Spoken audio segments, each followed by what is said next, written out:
ഇന്ന് രാത്രിയിലെ തിരുവചന ധ്യാനത്തിന് അടിസ്ഥാനമായി വായിച്ച വാക്യത്തിൽ പ്രാരംഭ ഭാഗത്ത് ഇങ്ങനെ രക്ഷിപ്പാൻ കഴിയാതെ വണ്ണം യഹോവയുടെ കൈ കുറുകിപ്പോയിട്ടില്ല. ഒട്ടുമിക്ക ആൾക്കാർക്കും ഈ വാക്യം മനപ്പാടമാണ്.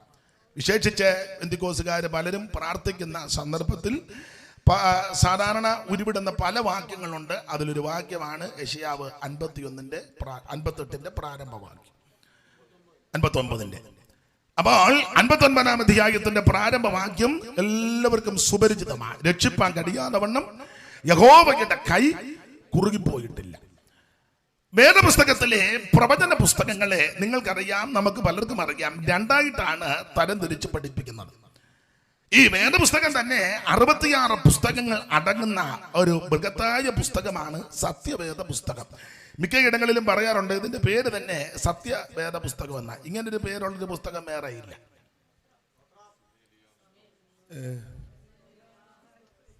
അത് കേട്ടാലെങ്കിലും ഒരു ഇതിന്റെ പേര് തന്നെ ഇതിങ്ങനെ എടുത്തോണ്ട് നടക്കുന്നല്ലാതെ നോക്കുന്നില്ലെന്നാ തോന്നുന്നത്. ഇതിന്റെ പേരതാ സത്യ. നിങ്ങൾക്കറിയാം, നമ്മൾ പഠിച്ചിട്ടുണ്ട് 4 വേദം 6 ശാസ്ത്രം 18 പുരാണങ്ങൾ. 4 വേദം 6 ശാസ്ത്രം 18 പുരാണങ്ങൾ. പാടാൻ നേരമില്ലാത്ത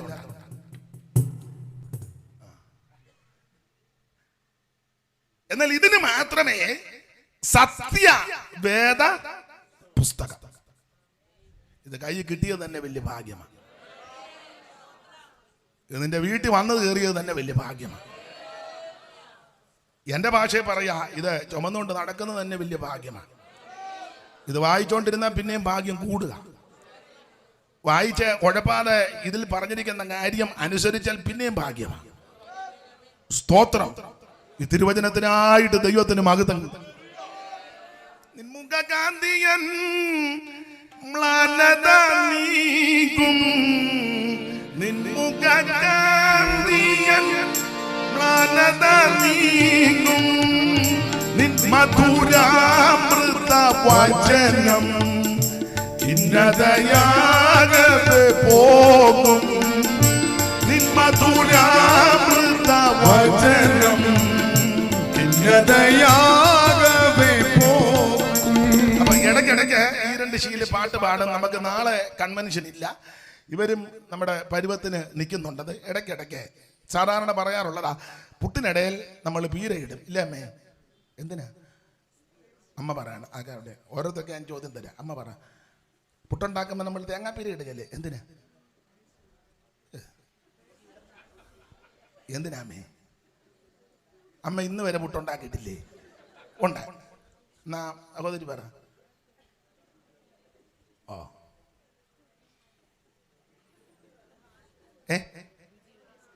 എന്തെല്ലാം ഗുണമുണ്ടെന്നറിയാം തേങ്ങാപ്പീര ഇട്ടാ. ഒന്ന്, അടി തേങ്ങാ ചില്ലിട്ട് കഴിഞ്ഞാൽ ആദ്യം പീര കിടും, പൊടി ഇതിനകത്തോട്ട് താഴോട്ട് പോകാതിരിക്കാൻ. തന്നെയല്ല, ആ തേങ്ങാപ്പീരയുടെ പുറത്ത് വേണം പൊടി നിൽക്കാൻ. പിന്നെയും ആൾക്കാർ കൂടുതലുള്ള വീടാണെങ്കിൽ പഴയ അമ്മമാർ ഇടയ്ക്കിടയ്ക്ക് അങ്ങ് പീര ഇടും.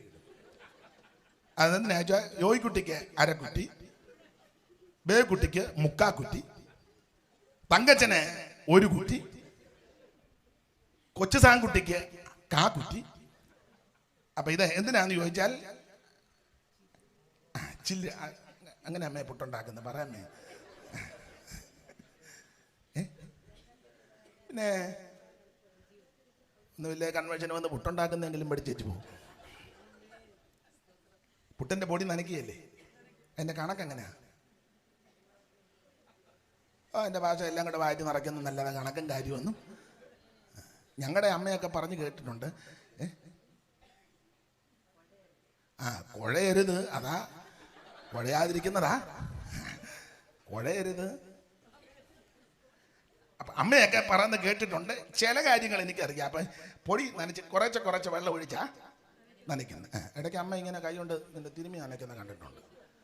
എന്നിട്ടത് കട്ടയെല്ലാം നനച്ച് അതിൻ്റെ കണക്ക് ഇനി അതെല്ലാം പഠിച്ചേച്ച് പോയി.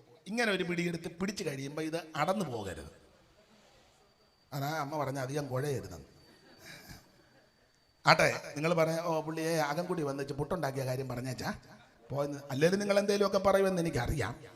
അപ്പം ചില്ലിട്ട് ആവി വരുമ്പോൾ ഈ കുറ്റിക്കകത്ത് ചില്ലിട്ട് ആദ്യം ഇച്ചിരി തേങ്ങാപ്പീര, പിന്നെ ഇച്ചിരി പൊടി, പിന്നെ തേങ്ങ. അത് പരാതിനെ അനുസരിച്ചാണ്. ഇതിന് പല ഗുണമുണ്ട്. ഒന്ന്, പൊടി ഈ ചില്ലിനകത്തൂടെ താഴോട്ട് അധികം പോകുകയില്ല. 2, ആവി പെട്ടെന്ന് വരും. 3, രുചി കൂടും.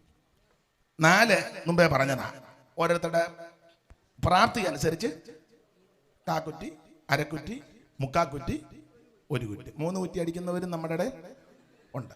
ഈ അടുത്ത കാലത്ത് ഒരു വീട്ടിൽ ചെന്നപ്പോൾ ഒരു അമ്മ, നല്ല കട്ടയാനൊരു അമ്മ നല്ല ജോലിയൊക്കെ ചെയ്യുന്ന അമ്മയല്ല, ചുമ്മാ അല്ല. അമ്മ പറഞ്ഞു, പാസ്റ്റർ ഞാനിപ്പോൾ 98 വയസ്സുണ്ട്. അപ്പോൾ ഞങ്ങൾ സംസാരിച്ച കൂട്ടത്തിൽ പറഞ്ഞ് ഞാൻ ചോദിച്ചു ഭക്ഷണം, ഞാനിപ്പോൾ 3 കുറ്റി പുട്ടൊക്കെ കഴിക്കുമെന്ന്. അപ്പം അമ്മ ആരോഗ്യമുള്ള അമ്മ, ജോലിയും ചെയ്യുന്ന അമ്മയാണ്, അല്ല ചുമ്മാ കഴിച്ചുകൊണ്ട് തന്നെ ഇരിക്കുന്ന അമ്മയല്ല. അപ്പം എന്തായാലും ഈ പുട്ടിനിടെ പീര കിട്ടുന്നത് പോലെ ഇന്ന് രാത്രി പ്രസംഗത്തിനിടെ ഇടയ്ക്കിടയ്ക്ക് അതെന്തിനാന്ന് ചോദിച്ചാൽ വേറൊരു ഗുണവും കൂടെ വരും. 1, ഉറങ്ങുന്നവർ അന്നേരം വന്ന് എഴുന്നേൽക്കും. 2, പാട്ടിനോട് താല്പര്യമുള്ള ചിലർ ഉണ്ട്. അപ്പൊ സ്വരവും ട്യൂണും അത്ര നല്ലതല്ലെങ്കിലും ഇവർ പിന്നിലുള്ളത് കൊണ്ട് ഒരു തരത്തിൽ ഒപ്പിച്ചു കൊണ്ടുവരിക.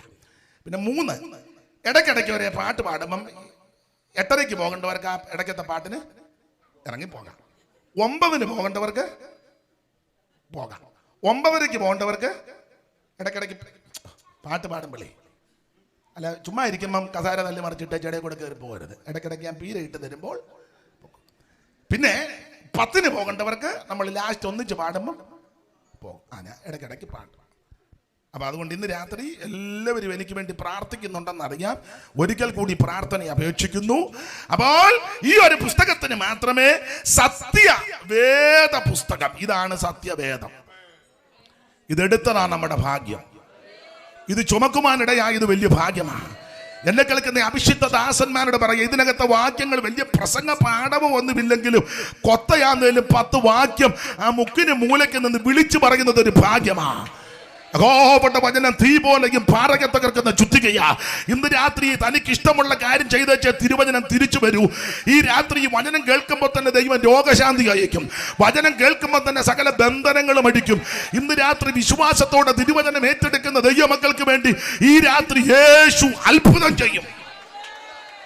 Price the Lord. അപ്പോൾ അങ്ങനെയുള്ള പുസ്തകമാണ് സത്യവേദ പുസ്തകം. ഈ പുസ്തകത്തിൽ 66 പുസ്തകങ്ങൾ അടങ്ങിയ മഹത് ഗ്രന്ഥമാണ്.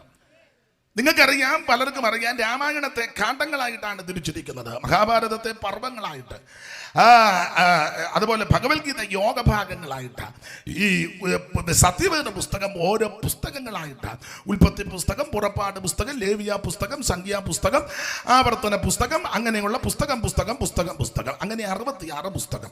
അതിൽ ആദ്യ പുസ്തകം നമുക്കറിയാം ഉൽപ്പത്തി പുസ്തകം, ഒടുക്കത്തെ പുസ്തകം വെളിപ്പാട് പുസ്തകം. അങ്ങനെ ഇത് മൊത്തമായി ഇനിയും വേറെ പുസ്തകമൊന്നും ദൈവം തരികയില്ല.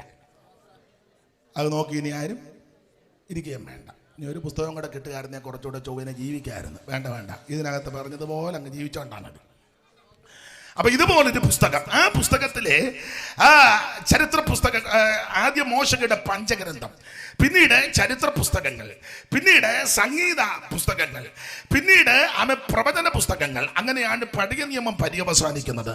2 ഭാഗമാണ്, പഴയ നിയമവും പുതിയ നിയമവും. ഇപ്പൊ നിങ്ങൾ പെന്തിക്കോസുകാരും അകംകുടിക്കാരും ഓർക്കും, ഇവിടെ ഞങ്ങളിതെല്ലാം പഠിച്ച് തിട്ടമായിട്ടിരിക്കുക. നിങ്ങളെ ഉന്നം വെച്ച് മാത്രമല്ല, ഇതൊന്നും അറിയാത്ത ചിലരും നമ്മുടെ യോഗത്തിന്, അനേക പ്രിയപ്പെട്ടവർ ഈ ലൈവിലും അല്ലാതെയൊക്കെ നമ്മൾ പലയിടത്ത് ചെല്ലുമ്പം ഇതൊന്നും അറിയാൻ മേലാത്ത ധാരാളം പേര് വരാറുണ്ട്. അപ്പം അവരുടെ അറിവിനും കൂടിയാണ് ഇത് പറയുന്നത്. പുതിയ നിയമത്തിലേക്ക് വരുമ്പോൾ പ്രാരംഭത്തിൽ സുവിശേഷ പുസ്തകങ്ങൾ 4, പിന്നീട് സുവിശേഷത്താൽ ആകൃഷ്ടരായി യേശുവിൻ്റെ പിന്നാലെ അവിടുത്തെ ശുശ്രൂഷിച്ച് അവിടുത്തെ പിൻഗമിച്ച് അപ്പോസ്തലന്മാർ, അവരുടെ പ്രവൃത്തികളാണ് അപ്പോസ്തല പ്രവൃത്തികൾ, പരിശുദ്ധാത്മാവിൻ്റെ പ്രവൃത്തികൾ. പരിശുദ്ധാത്മാവിൻ്റെ പ്രവൃത്തിയാൽ അനേക ഇടങ്ങളിൽ സഭകൾ ഉടലെടുത്തു, രക്ഷിക്കപ്പെട്ടവരുടെ കൂട്ടം. ആ സഭ ഉടലെടുത്ത സഭയെ കർത്താവിൻ്റെ വരവിനായിട്ട് ഒരുക്കുവാനും ഈ ദുഷ്ടലോകത്തിൽ യേശുവിനോട് ചേർന്ന് നിൽക്കുവാൻ ആമേൻ ഉപദേശങ്ങൾ സ്ഥാപിച്ചു കൊടുത്ത പുസ്തകങ്ങളാണ് ലേഖന പുസ്തകങ്ങൾ.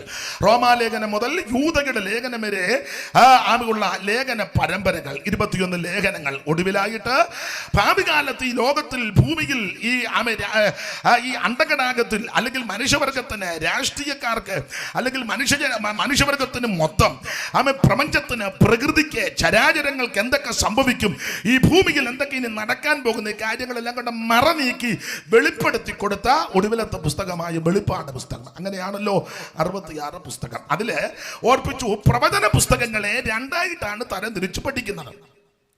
ഒന്ന് വലിയ പ്രവാചകന്മാരും, രണ്ട് ചെറിയ പ്രവാചകന്മാർ. നിങ്ങൾക്കറിയാം, വലിയ പ്രവാചകന്മാരുടെ നിരയിൽപ്പെട്ട വ്യക്തികളാണ് യെശയ്യാവ്, യിരെമ്യാവ്, യെഹെസ്കേൽ, ദാനിയേൽ. ചെറിയ പ്രവാചക ഗണങ്ങളാണ് ഹോശയ്യ മുതൽ മലാക്കി വരെയുള്ളതായ പ്രവാചകന്മാർ. അവരുടെ പേരിനാലെ പുസ്തകം അറിയപ്പെട്ടിരിക്കുന്നു. ഇന്ന് രാത്രി നമ്മൾ വായിച്ചിരിക്കുന്നത് വലിയ പ്രവാചകന്മാരുടെ നിരയിൽപ്പെട്ട യെശയ്യാ പ്രവാചകന്റെ പുസ്തകം 59-ാം അധ്യായത്തിന്റെ പ്രാരംഭ വാക്യമാണ് ഈ രാത്രിയിലെ തിരുവചന ചിന്തയ്ക്ക് അടിസ്ഥാന വാക്യമായിട്ട് വായിച്ചത്. രക്ഷിപ്പാൻ കഴിയാതെ വണ്ണം യഹോവയുടെ കൈ കുറുകിപ്പോയിട്ടില്ല. നിങ്ങൾക്കറിയാം, പലർക്കും അറിയാം, യെശയ്യാ പ്രവാചകന് വേദ പഠിതാക്കൾ കൊടുത്തിരിക്കുന്ന വേറൊരു വിശേഷണ പദം സുവിശേഷ പ്രവാചകൻ. എന്താ ഇദ്ദേഹത്തെ സുവിശേഷ പ്രവാചകൻ എന്ന് പറയാൻ കാര്യം?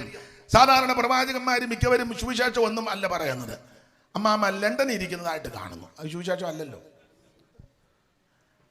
അച്ചായൻ കാലിഫോർണിയയിൽ കൂടെ കാച്ചട്ട് ഇട്ടുകൊണ്ട് നടക്കുന്നതായിട്ട് എന്നും സുവിശേഷമല്ല. പോകുകയല്ലെന്നോ അങ്ങനെ പോകരുതെന്നോ അല്ല എൻ്റെ വാദം. മോൻ ഒരു 3 നില വീട് പണിത് അതിൻ്റെ മട്ടുപ്പാവലിൽ അച്ചായനും അമ്മയും വയ്യലും വലിഞ്ഞു കയറുന്നതായിട്ട് കാണുന്നു, അതൊന്നും സുവിശേഷമല്ല. അതൊക്കെ പണിയോ പണിയാതിരിക്കുമോ എന്ന് എൻ്റെ വിഷയമല്ല. കൊച്ചുമോൻ BMW കാറിൽ ഹരിപ്പാട്ട് കൂടെ കത്തിക്കുന്നതായിട്ട് ആത്മാവ് കത്താതിരിക്കട്ടെ, അതൊന്നും അല്ല സുവിശേഷം. സുവിശേഷം എന്താന്ന് ചോദിച്ചാൽ യേശു ക്രിസ്തു മനുഷ്യവർഗത്തിന്റെ പാപത്തിന്റെ പരിഹാരത്തിന് സ്വർഗ മഹിമകൾ വെടിഞ്ഞ് ഇഹലോകത്തിലേക്ക് ഇറങ്ങി വന്ന നസറയനാകുന്ന യേശു ക്രിസ്തു, അതാ സുവിശേഷം. നമുക്കറിയാം, പൗലോസ് വളരെ സ്പഷ്ടമായിട്ട് പറഞ്ഞു, ദാവീദിന്റെ സന്തതിയായി ജനിച്ച് മരിച്ച് അടക്കപ്പെട്ട് ഉയർത്തെഴുന്നേറ്റ യേശു ക്രിസ്തുവിനെ ഓർത്തുകൊള്ളുകയും അതാകുന്ന ഞങ്ങളുടെ സുവിശേഷം. യേശു ക്രിസ്തു ഒരു വിഭാഗത്തിന്റെ, ഒരു ഗ്രൂപ്പിന്റെ, സംഘടനയുടെ ദൈവമല്ല, അവിടുന്ന് മുഴു ലോകത്തിന്റെയും ദൈവമാണ്. ഏത് കുലത്തിലും, നിറത്തിലും, നിലവാരത്തിലും, മതത്തിലും, ഏത് ആചാരത്തിലും അനുഷ്ഠാനത്തിലും പെട്ട വ്യക്തികളാണെങ്കിലും ദൈവത്തിനത് വിഷയമല്ല. യേശു ക്രിസ്തു മുഴു ലോകത്തിന്റെയും ദൈവമാണ്. ഏത് വ്യക്തിക്കും രക്ഷകനായി സ്വീകരിക്കുവാൻ പറ്റിയ ഒരേ ഒരുവനെയുള്ളൂ, യേശു ക്രിസ്തു മാത്രം. ആർക്കും ഏത് സമയത്തും യേശുവിന്റെ അടുക്ക വരാം. യേശു ഇന്ന് വരെ പറഞ്ഞിട്ടില്ല തിങ്കളാഴ്ച മാത്രമേ വരാവുള്ളൂ, തിങ്കളാഴ്ച ഞാൻ ദർശനം തരുവുള്ളൂ, ചൊവ്വാഴ്ചയും വരാം. യേശു ഇന്ന് വരെ പറഞ്ഞിട്ടില്ല പ്രായമുള്ളവർ മാത്രമേ വരാവുള്ളൂ, ചെറുപ്പക്കാരും യേശു പറഞ്ഞിട്ടില്ല. കൊച്ചുങ്ങളാരും ഇങ്ങോട്ട് വന്ന് തൊട്ടേക്കരുത്, യേശു പറഞ്ഞിട്ടില്ല. യേശു അങ്ങോട്ട് കൊച്ചുങ്ങളെ തൊട്ടെന്നുള്ളതാണ്. പാത്തോട്ട് ഞാൻ പിന്നെ വരുന്നുണ്ട്. ഇന്ന വകുപ്പിൽപ്പെട്ടവരെ എൻ്റെ അടുക്ക വരാവോ ഒന്നും യേശു പറഞ്ഞിട്ടില്ല. ആർക്കും ഏത് സമയത്തും യേശുവിൻ്റെ അടുക്ക വരാം. എല്ലാം യേശുവോടു ചെന്ന് ചൊല്ലിടുമ്പോൾ താൻ കേൾക്കും. എല്ലാം യേശുവോടു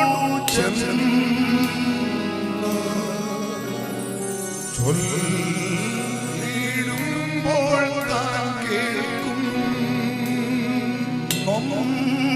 പരമേറെ സഹിച്ചു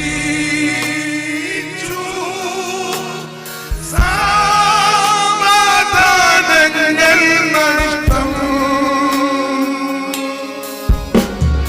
എല്ലാം യേശുവോടു ചെന്ന്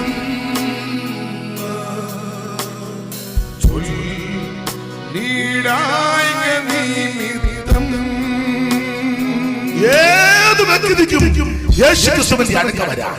ഏത് സമയത്തും യേശുവിന്റെ അടുക്ക വരാ, ഏത് ദിവസവും യേശുവിന്റെ അടുക്ക വരാ, ഏത് മാസത്തിലും യേശുവിന്റെ അടുക്ക വരാ.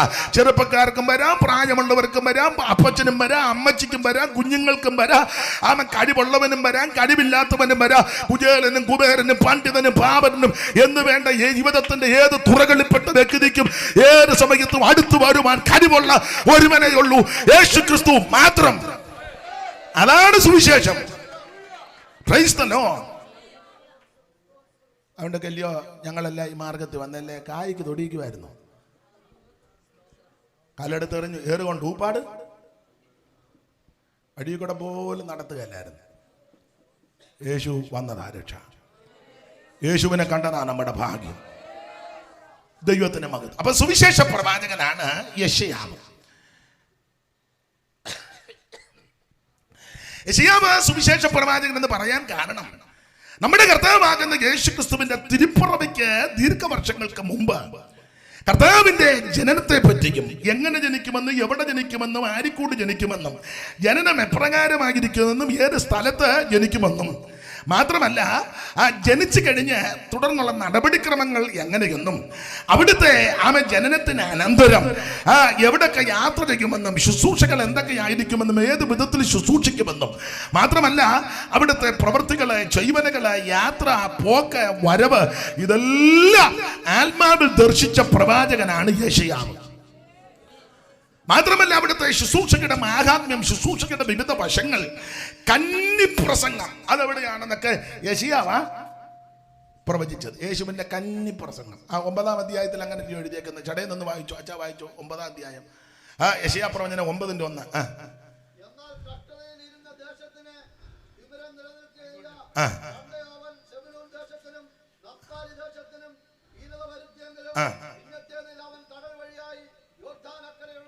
ആ മൈക്കിന് ഒന്നോളിയും കൊടുത്തരാം, മൈക്കിന് ഒന്നോളിയും കൊടുത്തരാം. മൈക്ക് കൂടെ ഒന്ന് വായിച്ചു വെച്ചാ. എന്നാൽ കഷ്ടതയിലിരുന്ന ദേശത്തിന് തിമിരം നിൽക്കുകയില്ല. പണ്ടേ അവൻ സെബൂലൂൻ ദേശത്തിനും നഫ്താലി ദേശത്തിനും ഹീനത വരുത്തിയെങ്കിലും പിന്നത്തേതിൽ അവൻ കടൽ വഴിയായി യോർദാൻ അക്കരെയുള്ള ജാതികളുടെ മണ്ഡലത്തിന് മഹത്വം വരുത്തും. ഇരുട്ടിൽ നടന്ന ജനം വലിയ ഒരു വെളിച്ചം കണ്ടു. അപ്പൊ ശ്രദ്ധിക്കുക, നമ്മുടെ കർത്താവാകുന്ന യേശു ക്രിസ്തുവിന്റെ എന്റെ ഭാഷ പറഞ്ഞ കന്നിപ്രസംഗം അതെവിടാണെന്ന് ആദ്യം പ്രവചിച്ച ആളാ യെശയ്യാവ്. നമ്മുടെ കർത്താവാകുന്ന യേശു ക്രിസ്തു സ്നാനപ്പെട്ട് പരിശുദ്ധാത്മാവ് പ്രാവെന്ന രൂപത്തിൽ ഇറങ്ങി സ്വർഗം തുറന്നൊരു സാക്ഷ്യം പറഞ്ഞു, ഇവൻ എന്റെ പ്രിയപുത്രൻ, ഇവന് ഞാൻ പ്രസാദിച്ചിരിക്കുന്നു. അതെല്ലാം കേട്ട് ഒടുവിൽ പിശാചനാൽ പരീക്ഷിക്കപ്പെടുവാൻ നമ്മുടെ കർത്താവിനെ ആത്മാവ് മരുഭൂമിയിലേക്ക് നടത്തി. ആ പരീക്ഷകളിൽ യേശു ജയിച്ചു. വിവിധ പരീക്ഷകൾ വന്നതിനെല്ലാം യേശു ജയിച്ച് മുമ്പോട്ട് വന്ന് ആദ്യത്തെ പ്രസംഗം നഫ്താലിയുടെ സെബൂലൂന്റെ ആ തീരത്ത വായിച്ച് മത്തായി സുവിശേഷം 24-ാം അധ്യായത്തിന്റെ 14 മുതൽ ഒന്ന് വായിച്ചാണ്ട്.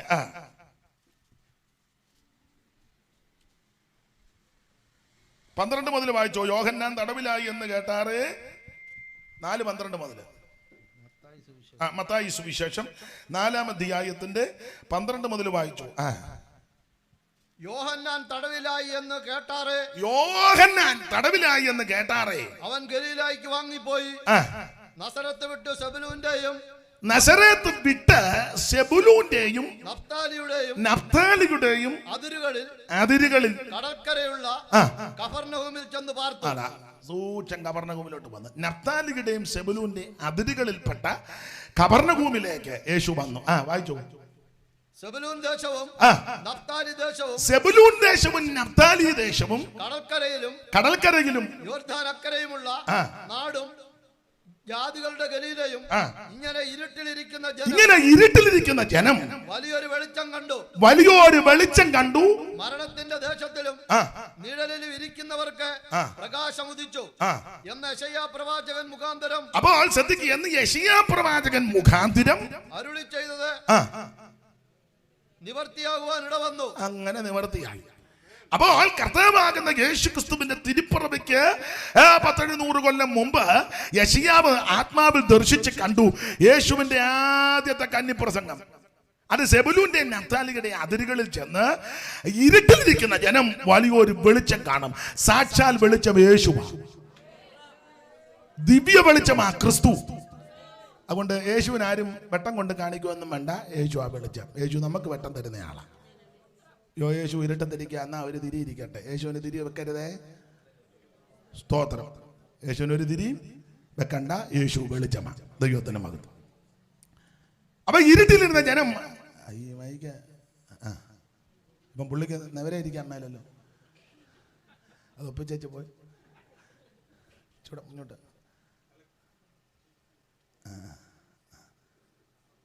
പോട്ടെ, കുഴപ്പമില്ല. നമുക്ക് അടുത്ത യോഗത്തിന് കുറച്ചുകൂടെ. അപ്പൊ ശ്രദ്ധിക്കുക. അപ്പൊ യെശയ്യാ പ്രവാചകൻ 9-ാം അധ്യായത്തിൽ ആത്മാവിൽ ദർശിച്ച് പ്രവചിച്ചു, യേശു ക്രിസ്തുവിന്റെ ആദ്യത്തെ പ്രസംഗ പരമ്പര ഇവിടെ തുടങ്ങും. അത് സൂക്ഷം കർത്താവ് ഇവിടെ തുടങ്ങി. ഇരുട്ടിയിരുന്ന ജനം വലിയൊരു വെളിച്ചം, ജാതികളുടെ ഗലീല തുടങ്ങിയുള്ള ഏരിയ മുഴുവൻ പിടിക്കപ്പെടുക. അപ്പോൾ ഇങ്ങനെയുള്ള കാര്യങ്ങൾ പ്രവചിച്ചയാളാണ് യെശയ്യാ പ്രവാചകൻ. മാത്രമാണോ നമ്മുടെ കർത്താവിന്റെ കഷ്ടാനുഭവങ്ങൾ. യെശയ്യാ പ്രവചനം 53-ാം അധ്യായം അവിടുത്തെ കഷ്ടാനുഭവങ്ങളുടെ നീണ്ട പട്ടികയാ. അതെല്ലാം പ്രവചനക്കുന്ന് കയറി ആത്മാവിൽ ദർശിച്ച് അടുക്കടുക്കടുക്കടുക്കായിട്ട് പ്രവചിച്ചയാളാ യെശയ്യാ പ്രവാചകൻ.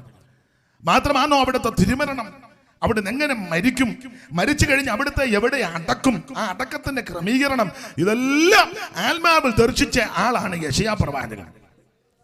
മാത്രമാണോ അവിടുത്തെ ഉയർപ്പ്, സ്വർഗാരോഹണം, തിരിച്ചുള്ള വരവ്, അതിനുശേഷം ആമേ ഭാഗത്തേക്ക് പോകുന്നതിന് നിങ്ങൾക്കറിയാം 1000 ആണ്ട് വാഴ്ച, 1000 വർഷം ദൈവമക്കളും കൂടെ ചേർന്ന് ഈ ഭൂമി ഭരിക്കും. അതുകൊണ്ടാണ് നമ്മളിൽ ഈ വചനത്തിൽ നല്ല തിട്ടമുള്ള ദൈവമക്കൾ ഈ 5 വർഷത്തെ ഭരണത്തിന് കടിപിടി കൂട്ടാത്തത്. എൻ്റെ ഒരു കാരണം, നമ്മൾ 1000 വർഷം ഭരിക്കാൻ പോവുക.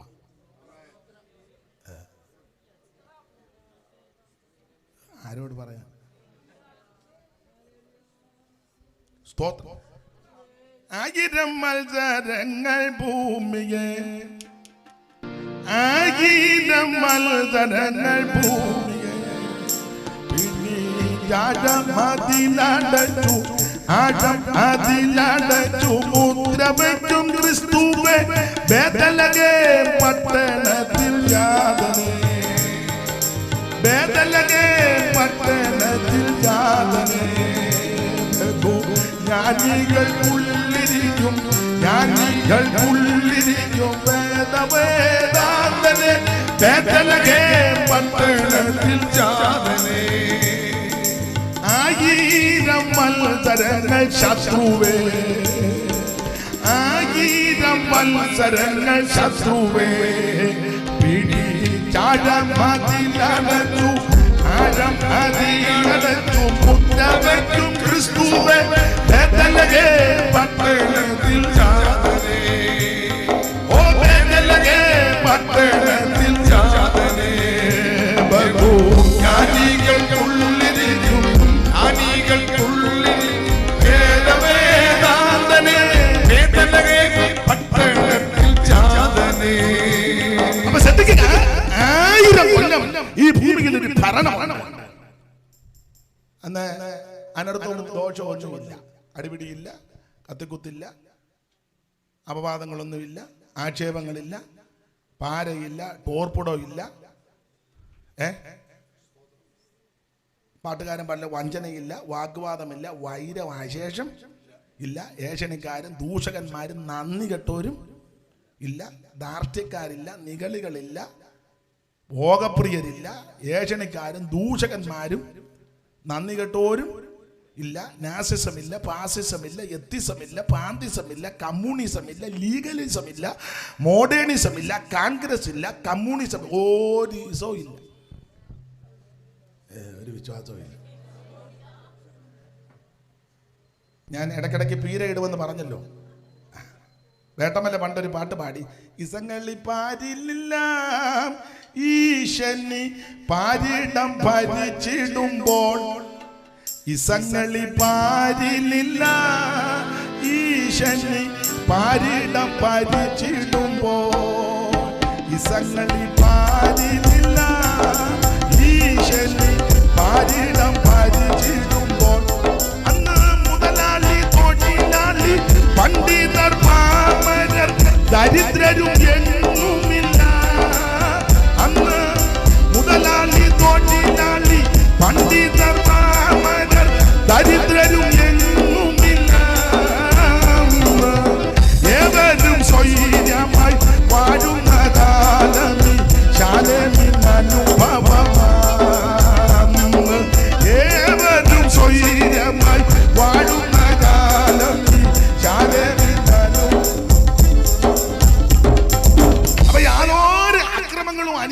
ഒരു പ്രശ്നവും ഇല്ല. 1000 ആണ്ട് വാഴ്ച, 1000 ആണ്ട് വാഴ്ച ഒരു പ്രശ്നവും ഇല്ല. അതിനെ പ്രശ്നമൊന്നും ഇല്ലാത്ത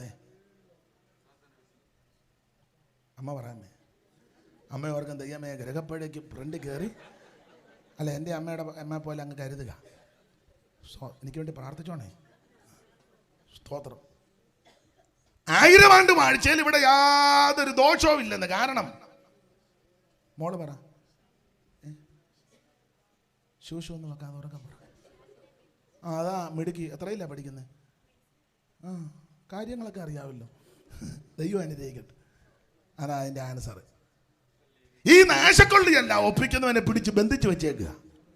1000 ആണ്ടേക്ക് അനങ്ങി പോകരുതെന്ന് പറഞ്ഞ്. അപ്പോൾ ഇവിടെ നല്ല ഭരണമാണ്. പിന്നെയും പാട്ട് വരുന്നു.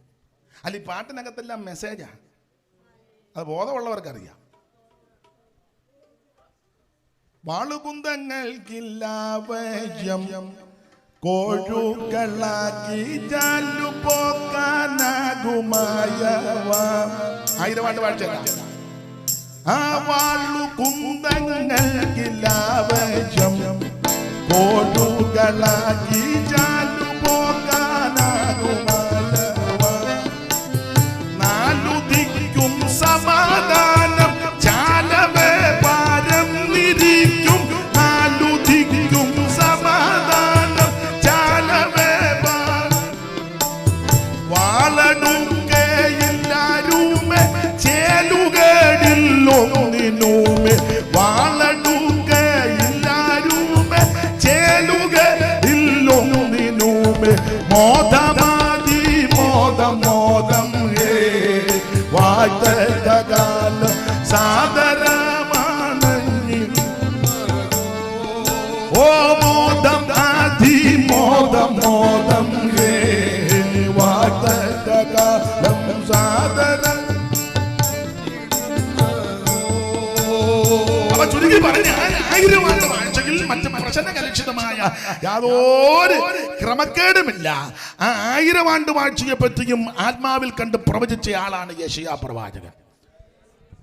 ചുരുക്കി പറഞ്ഞാൽ നിത്യത, ആ കാര്യവും യെശയ്യാവ് സൂചിപ്പിച്ചിട്ടുണ്ട്.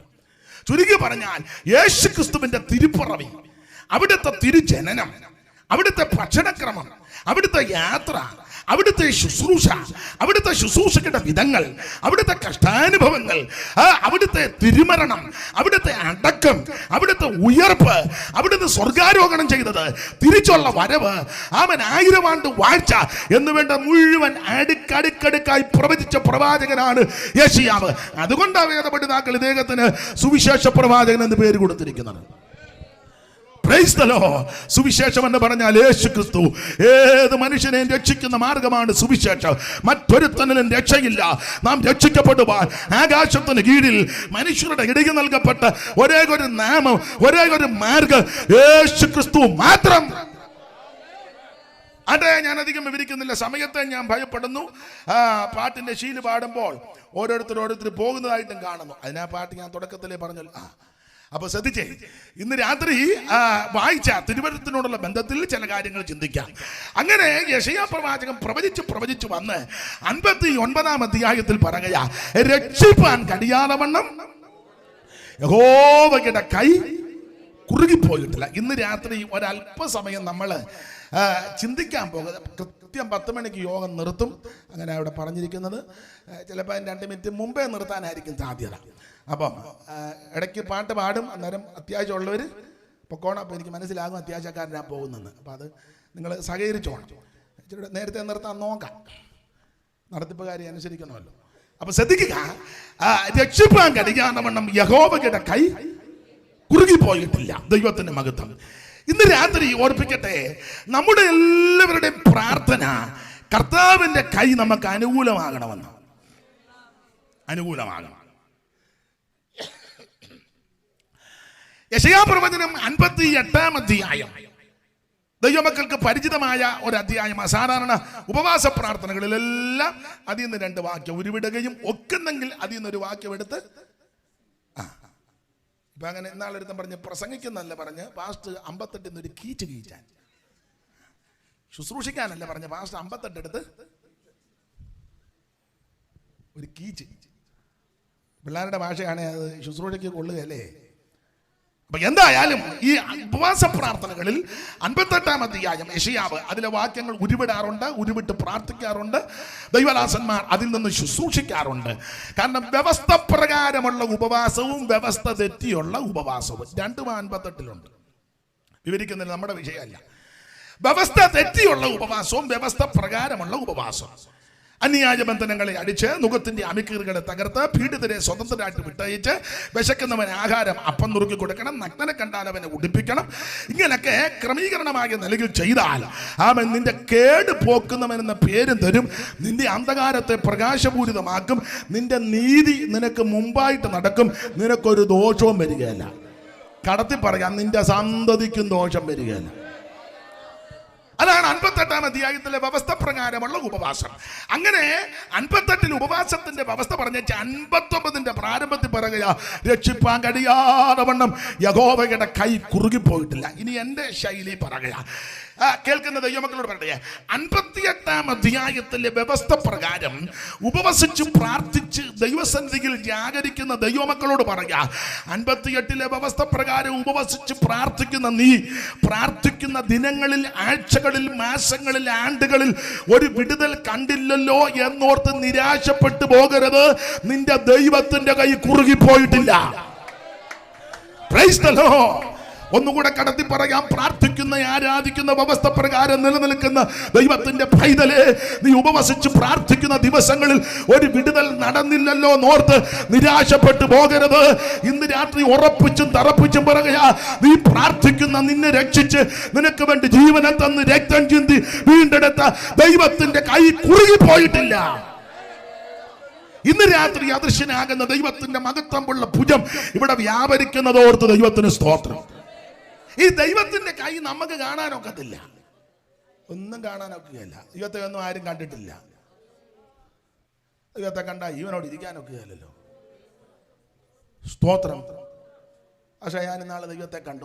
അങ്ങനെ ആരേലും ഉണ്ടെന്ന് എഴുന്നേറ്റ് നിൽക്കും. ഏതാണ്? ദൈവത്തെ ഒന്നും ആരും കണ്ടിട്ടില്ല. ഇതാ ദൈവം എന്നും പറഞ്ഞ് വരച്ചൊന്നും വെച്ചേക്കുകയും ചെയ്യരുത്. സ്തോത്രം. ദൈവത്തെ ആരും കണ്ടിട്ടില്ല. സ്തോത്രം. നമ്മൾ അനുഭവിച്ചുകൊണ്ടിരിക്കുക, അവിടുത്തെ നമ്മൾ രുചിച്ചറിഞ്ഞുകൊണ്ടിരിക്കുക. സ്തോത്രം. സകല ലോകങ്ങൾക്കും അധികാരണമിവൻ ദൈവം. സകല ലോകങ്ങൾക്കും അധികാരണമിവൻ. സകല ഭൂതങ്ങൾക്കും ആകാരപ്രദനിവൻ. സകല ദേവവൃന്ദവന്ദിതപദാംബുജൻ. സകല നിഷ്കലത്വം പേറുന്ന പെരിയവൻ. അതാ ദൈവം. അതിന്റെ മുകളിൽ 4 വരിയുണ്ട്, സാറ് കൊടുത്തിരിക്കുന്നതാ. യാതൊരു കാലത്തെയാണതിയായി നിർദ്ദേശിപ്പതിന് ആയതിനറുതിയില്ലാതുള്ള യുഗം മുൻപും വീതരൂപനായി വിമലാഭനായി നിന്ന മഹാനീതി നീരതിക ഞാൻ ആദരാൽ വന്ദിക്കുന്നേ. സകല ലോകങ്ങൾക്കും അധികാരണമിവൻ.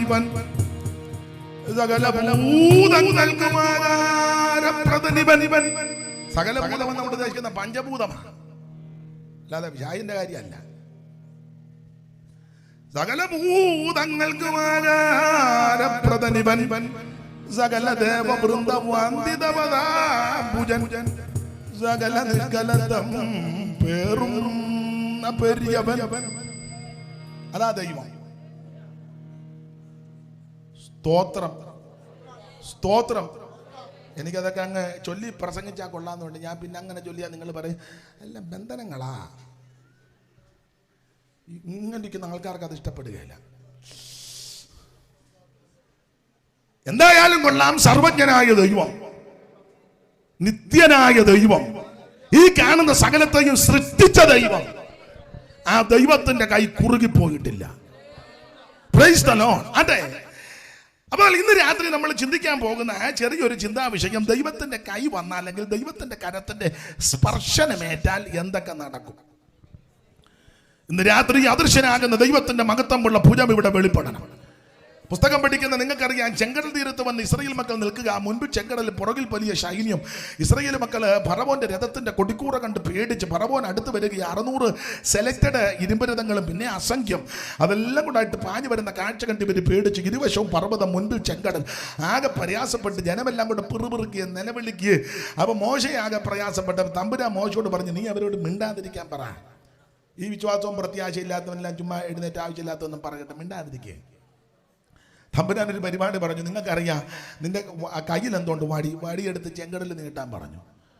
മോശ വടിയെടുത്ത് ചെങ്കടൽ. ഞാനെപ്പോഴും പ്രസംഗിക്കും പറയും, ഈ വിശ്വാസമില്ലാത്തവനും പ്രത്യാശയില്ലാത്തവനും ദൈവത്തെ അനുഭവിക്കാത്തവനും രുചിക്കാത്തവൻ മോശ, എൻ്റെ ഭാഷയാണ്, മോശ വടിയെടുത്ത് നീട്ടുമ്പം വിശ്വാസമില്ലാത്തവൻ സഭയിലുണ്ട് പറയും, ഇയാൾ ഈ വ്യാജ് പിടിക്കാൻ വരുമ്പം ഉണക്കക്കമ്പുമായിട്ട് ഇങ്ങനെ. നമ്മുടെ കമ്മിറ്റിക്കാർ വല്ലവരുണ്ട് പറയും, എടേ ആ കമ്പെടുത്ത് അയാളുടെ തലക്കിട്ടൊന്ന്. മനുഷ്യനെല്ലാം ജാകാൻ പോവുക, മുൻപ് ചെങ്കടലും ജാജ് പുറകെ വരുന്നു. അന്നേരം ഇയാൾ കമ്പ് ഉണക്കക്കമ്പുമായിട്ട് സൂക്ഷം. നമ്മൾ വല്ലവരുണ്ടായിരുന്ന കമ്പെടുത്തായിട്ട് തലയടിച്ച് നിങ്ങൾ അപ്പുറം ചെയ്യും. ആ നോട്ടം ഇരുമ്പ് കാണുമ്പോൾ അറിയാം. പക്ഷെ മോശ ദൈവം പറഞ്ഞതുപോലെ വടിയെടുത്ത് ചെങ്കടലിന്മേൽ നീട്ടി. ദൈവം തമ്പുരാൻ അന്ന് രാത്രി കാറ്റടിപ്പിച്ചു. ഈ സംഭവത്തെ പറ്റി നിങ്ങൾക്കറിയാം, യെശയ്യാ പ്രവാചകൻ പറഞ്ഞിരിക്കുന്നത് 63-ാം അധ്യായത്തിന്റെ 12-ാമത്തെ വാക്യത്തിൽ പറയുക, മോശയുടെ വലങ്കയ്ക്ക് മീതെ യഹോവയുടെ മഹത്വമുള്ള ഭുജം അങ്ങോട്ട് വെളിപ്പെട്ടു. അങ്ങനെ 63:12 വായിച്ചു.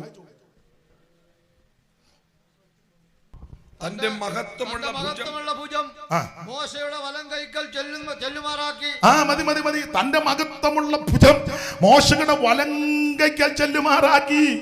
അവൻ വിശ്വാസമില്ലാത്തവൻ നോക്കുമ്പോൾ ഒരു വല്യപ്പൻ ഉണക്കക്കമ്പം പിടിച്ചോണ്ട് നിൽക്കുക. പക്ഷേ വിശ്വാസമുള്ളവൻ, ദൈവത്തെ ഭജിക്കുന്നവൻ നോക്കുമ്പോൾ വല്യപ്പൻ ഉണക്കക്കമ്പം പിടിച്ച് നിൽക്കുന്നെങ്കിൽ അതിന്റെ മീതെ യഹോവയുടെ മഹത്വമുള്ള ഭുജം വെളിപ്പെട്ടു. ഇന്ന് രാത്രി എന്നെ കേൾക്കുന്ന ദൈവമക്കളോട് പറയാ, നീ ഒറ്റയ്ക്കായിരിക്കും നിന്റെ വീട്ടിൽ കൈപൊക്കി പ്രാർത്ഥിക്കുന്നത്. നീ ഒറ്റയ്ക്കല്ല, നിന്റെ കൈയുടെ മീതെ യഹോവയുടെ മഹത്വമുള്ള ഭുജമുണ്ട്.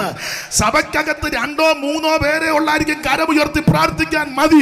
ആ 2-3 പേരുടെ കരത്തിന് മീതെ യഹോവയുടെ മഹത്വമുള്ള ഭുജമുണ്ട്. ദേശം വിടുവിക്കപ്പെടുവാൻ അവിടെ ഇടങ്ങളിലിരുന്ന് 1-2 പേര് കരമുയർത്തി ജാഗരിക്കും. നിരാശപ്പെട്ടു പോകരുത്. നിങ്ങളുടെ കരത്തിന് മീതെ യഹോവയുടെ മഹത്വമുള്ള ഭുജമുണ്ട്. നീട്ടിയാത്രക്കരത്താലും പരിചു താൽമശക്തിയാലും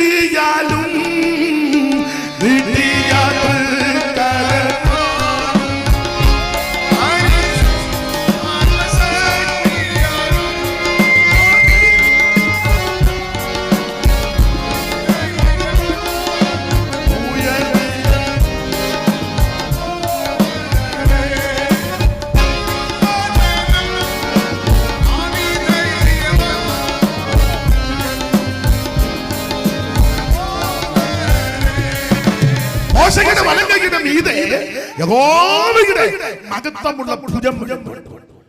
ഇന്ന് രാത്രി പ്രാർത്ഥിക്കുന്ന മാതാക്കളോടും പിതാക്കന്മാരോടും സഹോദരി സഹോദരന്മാരോട് ദൈവത്തിന്റെ വചനത്തിന്റെ അടിസ്ഥാനത്തിൽ ദൈവദാസൻ എന്നുള്ള നിലയിൽ ഇന്ന് രാത്രി വചനത്തിൽ ഉറപ്പിക്കുക, നിന്റെ കൈയുടെ മീതെ യഹോവയുടെ മഹത്വമുള്ള ഭുജമുണ്ട്.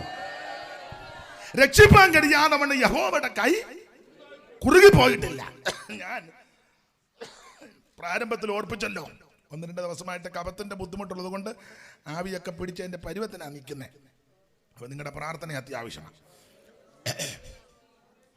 അപ്പോൾ ദൈവത്തിന്റെ മഹത്വമുള്ള ഭുജം, നമ്മുടെ എല്ലാവരുടെയും പ്രാർത്ഥന കർത്താവിന്റെ കൈ നമുക്ക് അനുകൂലമാകണമെന്ന്. ആർക്കും താല്പര്യമില്ല കർത്താവിന്റെ കൈ പ്രതികൂലമാകാൻ. പ്രവാസ സ്ഥലത്ത് നിന്ന് തിരിച്ചു വരുന്ന പ്രിയപ്പെട്ടവര് പറയുന്നൊരു പദമുണ്ട്. എസ്രാ ശാസ്ത്രിയുടെ നേതൃത്വത്തിൽ ഇങ്ങോട്ട് വരുമ്പോൾ അവർ പറയുന്ന അഹമാറ്റിന്റെ അരികത്ത് വെച്ച് ഉപവാസമൊക്കെ പ്രസിദ്ധം ചെയ്തപ്പോൾ അവർ പറയുന്നൊരു പദമുണ്ട്. വായിച്ച 8-ാം അധ്യായത്തിന്റെ 21-ാമത്തെ വാക്യം. എസ്രായുടെ പുസ്തകം 8-ാം അധ്യായത്തിന്റെ 21-ാമത്തെ വാക്യത്തിൽ ഒരു പ്രയോഗം വിശേഷമായിട്ട് അവിടെ എടുത്ത് പറഞ്ഞിട്ടുണ്ട്. വായിക്കാം. 8:21.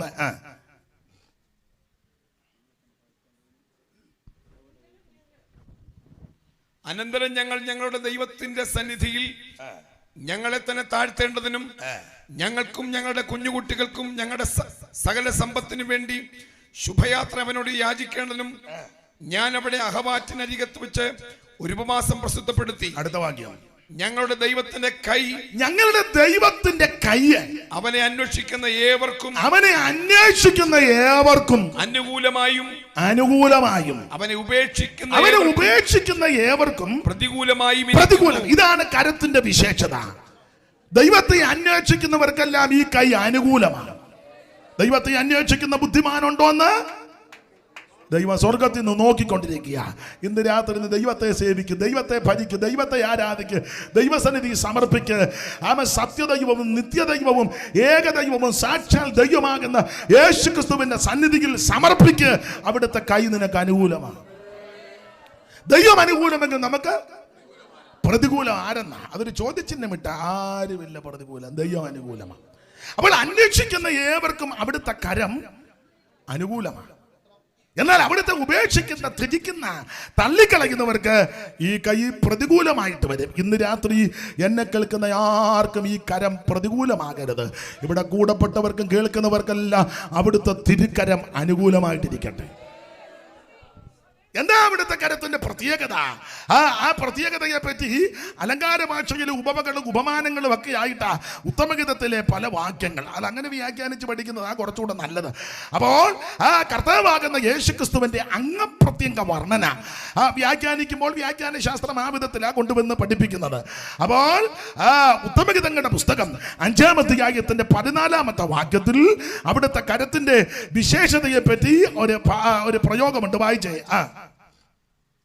നിങ്ങൾ ആരെയും ചടികടാന്ന് വാക്യം വന്ന് വായിച്ചു തരികയാണെങ്കിൽ വലിയ ഉപകാരമായിരിക്കും. അച്ചായൻ അവിടെ വെളിച്ചത്തിന്റെ അല്പം ബുദ്ധിമുട്ടുണ്ടെന്ന് എനിക്കറിയാം. 5:14 വലത്ത് വശത്ത് മേളിലാമേ. അവന്റെ കൈകൾ ഗോമേതകം പതിച്ചിരിക്കുന്ന സ്വർണ്ണനാളങ്ങൾ. മതി. ഈ ഉത്തമഗീതങ്ങളുടെ പുസ്തകം 5-ാം അധ്യായം ആമേൻ ഒറ്റപ്പാക്കിൽ പറഞ്ഞാൽ ഇടയച്ചെറുക്കനാകുന്ന പ്രേമസ്വരൂപനാകുന്ന മണവാളനാകുന്ന ഇടയച്ചെറുക്കനാകുന്ന ഇടയച്ചെറുക്കന്റെ അംഗപ്രത്യംഗ വർണ്ണനയാണ്. അത് യേശുക്രിസ്തുവിന് നിഴലായിട്ട് നിൽക്കുക.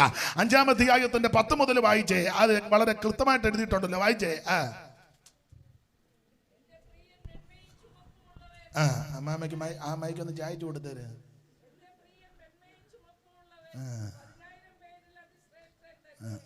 അവന്റെ ശിരസ്സെ അതിവിശേഷമായ തങ്കം, അവന്റെ കുറുനിരകൾ ചുരുണ്ടും കാക്കയെ പോലെ കറുത്തുമിരിക്കുന്നു. അവന്റെ കണ്ണ് നീർത്തോടുകളുടെ അരികത്തുള്ള പ്രാവുകൾക്ക് തുല്യം. നമ്മുടെ ആള് തന്നെയല്ലേ? അല്ല, ഇടയ്ക്കിടയ്ക്ക് മൈക്ക് വന്ന് മുട്ടുന്ന വേറെ വല്ല തള്ളയാന്ന്. വായിച്ചോ. അത് പാലുകൊണ്ട് കഴുകിയതും ചേർച്ചയായി പതിച്ചതുമാകുന്നു. അവന്റെ കവിൾ സുഗന്ധ സസ്യങ്ങളുടെ തടവും മതി എന്റെ പൊന്നച്ചോ, മതി. എന്നാലും വായിച്ചു തന്നല്ലോ. ദൈവം അനുഗ്രഹിക്കട്ടെ. എനിക്ക് വേണ്ടി പ്രാർത്ഥിച്ചോണേ. അപ്പോൾ ഉത്തമഗീതങ്ങളുടെ പുസ്തകം 5-ാം അധ്യായത്തിന്റെ 10 മുതൽ ഇടയച്ചെറുക്കനാകുന്ന യേശുക്രിസ്തുവിന്റെ അംഗപ്രത്യംഗ വർണ്ണനയാണ്. എന്ന് പറഞ്ഞാൽ തലമുടി മുതൽ എൻ്റെ ഭാഷ പറഞ്ഞ നഖം വരെ അങ്ങോട്ട് വർണ്ണിക്കാൻ കൊള്ളാവുന്നവനായ യേശു.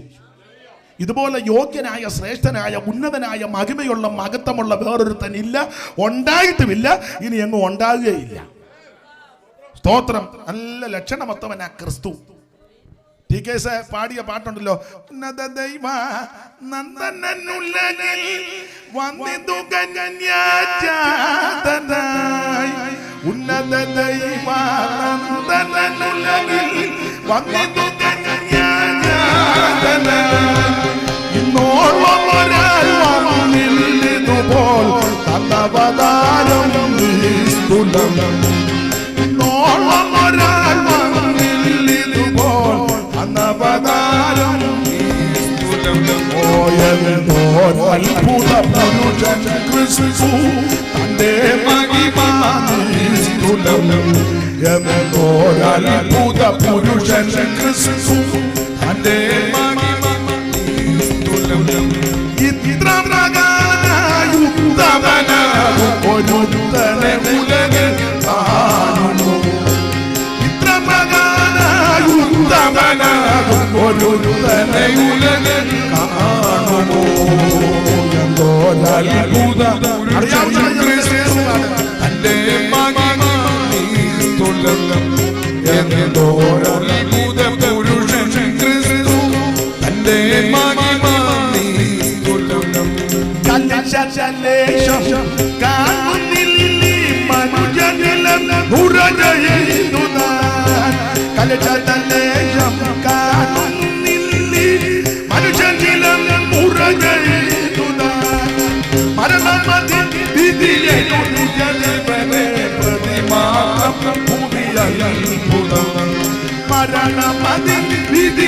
പുതിയ ജീവനെ പ്രതിമാസം പുതിയ അത്ഭുത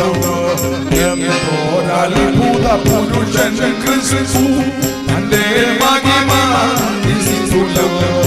അത്ഭുത പുരുഷൻ ക്രിസ്തു തന്റെ മഹിമ കരമുയർത്തി കർത്താവിന് മഹത്വം കൊടുക്കുക.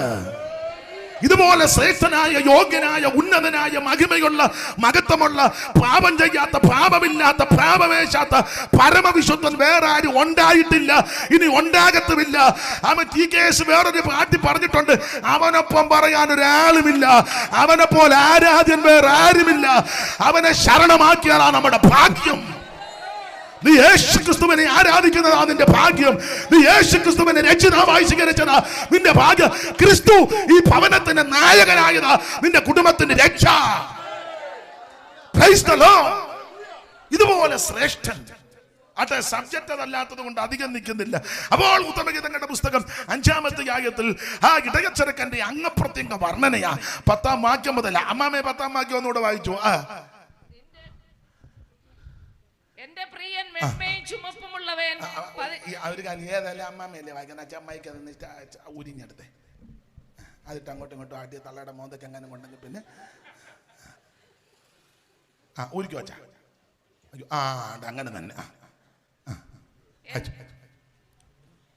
എന്റെ പ്രിയൻ മെന്മയും ചുമപ്പുമുള്ളവൻ 10,000 പേരിൽ അതിശ്രേഷ്ഠൻ തന്നെ. എന്റെ പ്രിയനോ വെണ്മയും ചുമപ്പുമുള്ളവൻ എന്ന് പറഞ്ഞ വെണ്മയും ചുമപ്പും കൂടെ ഇടകലർന്നാൽ അത് വർണ്ണിക്കാനൊന്നും ഒക്കത്തില്ല. ലോകത്തിൽ ഒരുത്തനും അവിടുത്തെ വർണ്ണിച്ചാൽ ഒക്കത്തില്ല. ഒരു നേവ് കൊണ്ടും വർണ്ണിച്ചാലും ശരിയാകത്തില്ല. ഇതുപോലെ ശ്രേഷ്ഠനായ, ഉന്നതനായ, മഹിമയുള്ള, മഹത്വമുള്ള ഒരുവൻ ഇല്ല. എന്തായാലും നിങ്ങൾ രണ്ടും ഈ യോഗത്തിന് വന്നത് ഗുണമായി. ഇല്ല ഞാൻ കുഴഞ്ഞേനും. ദൈവം അനുഗ്രഹിക്കട്ടെ. രണ്ടുപേരും അടുത്തടുത്ത് ഇരിക്കാനും ഒത്ത് അത് വായിക്കാനും ഒത്ത് ദൈവം നിങ്ങളെ അനുഗ്രഹിക്കട്ടെ. എനിക്ക് വേണ്ടി പ്രാർത്ഥിക്കണേ. സ്തോത്രം. അപ്പൊ ശ്രദ്ധിച്ചേ, ആ 5-ാമത്തെ അധ്യായത്തിന്റെ 10 മുതൽ അംഗപ്രത്യംഗ വർണ്ണനയാ. അങ്ങനെ വർണ്ണിച്ചു വരുമ്പോൾ അവിടുത്തെ തിരുക്കരത്തെ പറ്റിയുള്ള പദമാ 14-ാമത്തെ വാക്യം. അവന്റെ കൈകൾ ഗോമേതകം പതിച്ചിരിക്കുന്ന സ്വർണ്ണനാളങ്ങൾ എന്ന് പറഞ്ഞാൽ ആ കൈകളിൽ നോക്കിയപ്പോൾ 2 ലോഹങ്ങൾ പതിച്ചിരിക്കുന്നു. ഒന്ന് ഗോമേതകം, 2 സ്വർണം. വേല പഠിതാക്കളിൽ ചിലര് പറയുന്നത് ഒരു കൈ ഗോമേതകവും മറ്റേ കൈ സ്വർണമാണ്. എല്ലായിടത്തും കണ്ണനം ഉണ്ടല്ലോ. അപ്പം വേറെ ആൾക്കാർ കണ്ണിച്ചത് അങ്ങനല്ല.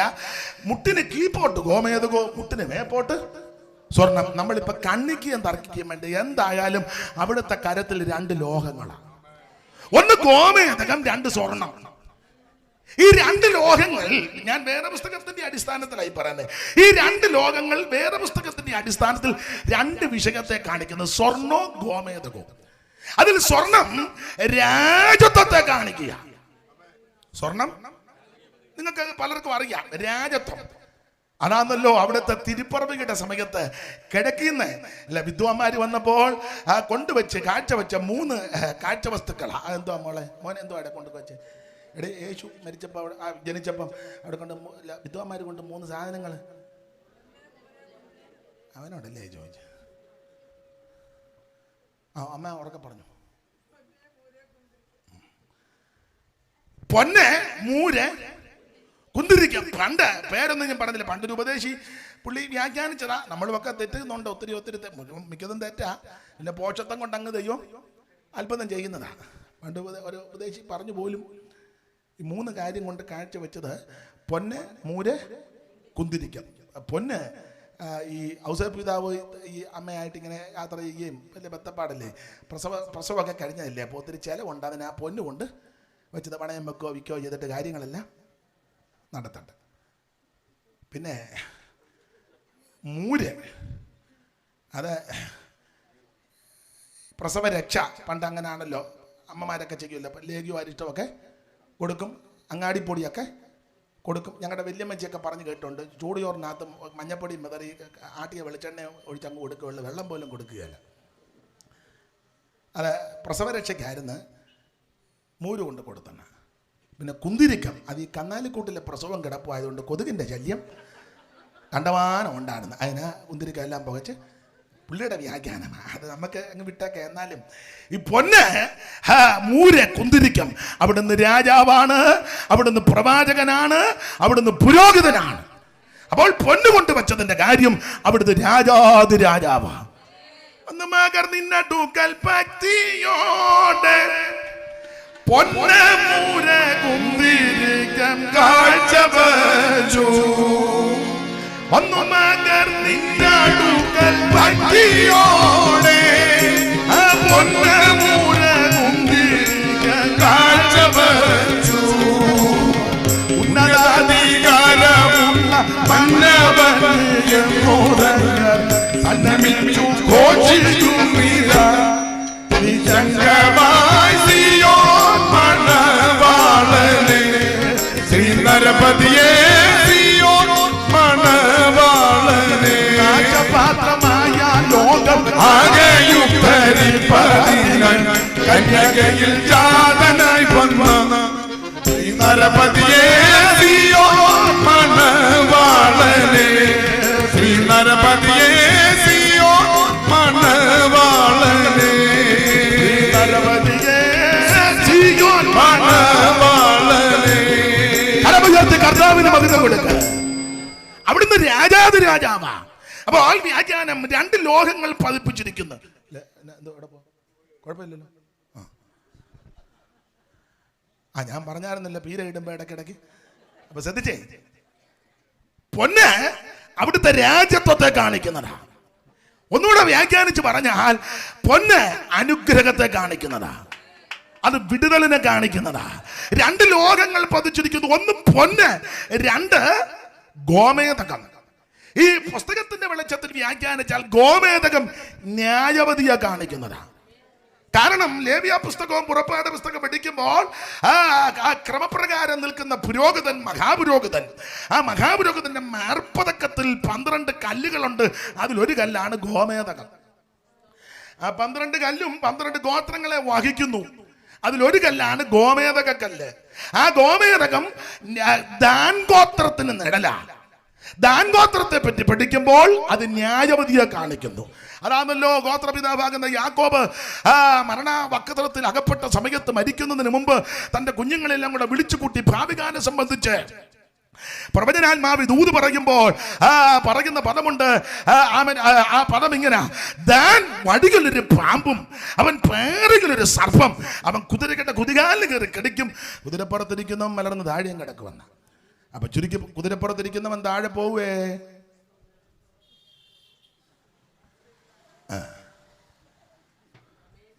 ഇവിടെ വായിച്ച ഞാൻ പുസ്തകത്തിൽ നിന്നാ വായിച്ച മാമ കൊണ്ട് വായിപ്പിക്കും. 49:17 ഉൽപ്പത്തി എടുക്കമ്മേ. പിന്നെ ഇയോടി പെട്ടെന്ന് വായി. അത് തന്നെ. ദാൻ വഴിയിലൊരു പാമ്പും പാതയിലൊരു സർപ്പവുമാകുന്നു. വായിച്ചോ. അവൻ കുതിരയുടെ കുതികാൽ കുടിക്കും, അവൻ കുതിരയുടെ കുതികാലിന് കയറി കടിക്കും, പുറത്ത് കയറിയവൻ മലർന്നു വീഴും. കുതിരപ്പുറത്തിരിക്കുന്നവൻ മലർന്നു വീഴും. അന്നേരം കുതിരപ്പുറത്തിരിക്കുന്ന പുള്ളിയോട് അയാൾ മലർന്ന് വീഴാൻ കഴിക്കുക. അങ്ങനല്ലേ അച്ഛാ? ഒന്നോട് വായിച്ച ആൾക്കാർക്ക് തെറ്റിദ്ധാരണ വരരുത്. ദാൻ വഴിയിലൊരു പാമ്പും പാതയിലൊരു സർപ്പമാ. അവൻ കുതിരയുടെ കുതികാലിന് കയറി കടിക്കും, പുറത്ത് കയറിയവൻ മലർന്നു വീഴും. കുതിരപ്പുറത്തിരിക്കുന്ന പുള്ളി മലർന്നു വീഴും. അതുകൊണ്ട് ദോഷമൊന്നും ഒപ്പിച്ച് വെക്കരുത്. എന്തായാലും കൊള്ളാം, ദാൻ ഗോത്രം ന്യായവതിക്ക് നിഴലായിട്ട് നിൽക്കുക. അപ്പോൾ ദാൻ ഗോത്രത്തിന് വഹിക്കുന്നതാണ് ഗോമേതക കല്ല്. ആ ഗോമേതകം അഹരോന്റെ മാർപ്പതക്കത്തിലിരിക്കുക. അപ്പോൾ ഗോമേതകം ന്യായവതിയെ കാണിക്കുന്നു, സ്വർണം രാജത്വത്തെ കാണിക്കുന്നു. ഇന്ന് രാത്രി നമ്മോട് ബന്ധപ്പെട്ട് പഠിച്ചാൽ അവിടുത്തെ തിരുക്കരത്തിന്റെ പ്രത്യേകത ഗോമേതകവും സ്വർണവുമുണ്ട്. ഇങ്ങനെ വ്യാഖ്യാനിച്ചു: അനുസരിക്കുന്ന ദൈവമക്കൾക്ക് ഈ കരം അനുഗ്രഹത്തിന്റെ കരമാണ്. എന്നാൽ ദൈവത്തോടും ദൈവവചനത്തോടും ദൈവിക ശുശ്രൂഷയോടും സുവിശേഷത്തോടും സുവിശേഷ പ്രസംഗത്തോട് സുവിശേഷത്തിന്റെ സത്യങ്ങളോട് മറുത്ത് മത്സരിക്കുന്നവർക്ക് ഈ കരം ന്യായവതിയുടെ കരമാണ്. അതുകൊണ്ട് ഇന്ന് രാത്രി എന്നെ കേൾക്കുന്ന പ്രിയപ്പെട്ടവർക്കാർക്കും ഇത് ന്യായപതികരമായി വെളിപ്പെടരുത്. ഇന്ന് രാത്രിയിലും തുടർന്നുള്ള ദിനങ്ങളിലും ഇത് അനുഗ്രഹത്തിന്റെ കരമായി വെളിപ്പെടണം. അനുസരിക്കുന്ന ദൈവമക്കൾക്ക് ഇത് അനുഗ്രഹത്തിന്റെ കരമാ. രക്ഷിക്കപ്പെടുന്ന നിനക്ക് അനുഗ്രഹത്തിന്റെ കരമാ. സ്നാനപ്പെടുന്ന നിനക്ക് ഇത് അനുഗ്രഹത്തിന്റെ കരമാ. ആത്മസ്നാനം പ്രാപിക്കുന്ന നിനക്ക് ഇത് അനുഗ്രഹത്തിന്റെ കരമാ. വേർപാട് പാലിക്കുന്ന നിനക്ക് നിന്റെ കുടുംബത്തിനും ഈ കരം അനുഗ്രഹത്തിന്റെ കരമാ. അനുസരിക്കുന്ന ദൈവമക്കൾക്ക് അവിടുത്തെ തിരുക്കരം അനുഗ്രഹത്തിന്റെ കരമാ. എതിർക്കുന്ന മറുത്ത് മത്സരിക്കുന്നവന് ഈ കരം ന്യായവതിയുടെ കരമാണ്. തെളിവുകൾ ഒത്തിരി ഉണ്ട്. ഇസ്രായേൽ മക്കളും ഇസ്രായേലിൽ ദീർഘവർഷങ്ങൾ അടിമകളായി ഒടുവിൽ ഇവരെ പുറപ്പെടുവിക്കുക മോശയുടെ നേതൃത്വത്തിൽ. മോശ ഫറവോനോട് ചെന്ന് ജനത്തെ വിട്ടുതരാൻ പറഞ്ഞിട്ട് എന്ത് ചെയ്താ ഇങ്ങനെ വിടുകയല്ല. ഇങ്ങനെ ഓരോ ഒഴികടവ് പറയുക, ദൂരോട്ടൊന്നും പോകരുത്. പിന്നെ പെണ്ണുങ്ങളെ ആര് ആരെയും കൊണ്ടുപോകരുത്. അപ്പോൾ അവർ പറഞ്ഞു, ഞങ്ങളുടെ യോഗത്തിന് പെണ്ണുങ്ങളില്ലെങ്കിൽ ഒരു സ്തോത്രം പറയാനും ഗ്ലോറി ഒന്ന് ഇളകാനും ഒക്കെ ഇതുങ്ങളുണ്ടേലേ. പിന്നെ തൂങ്ങിയിരിക്കുന്ന അമ്മാമ എന്തെങ്കിലും ഗ്ലോറി എന്ന് പറയുമ്പം നിങ്ങളില്ലാത്തൊരു യോഗമല്ല. പിന്നെ ഭക്തരുടെ യോഗം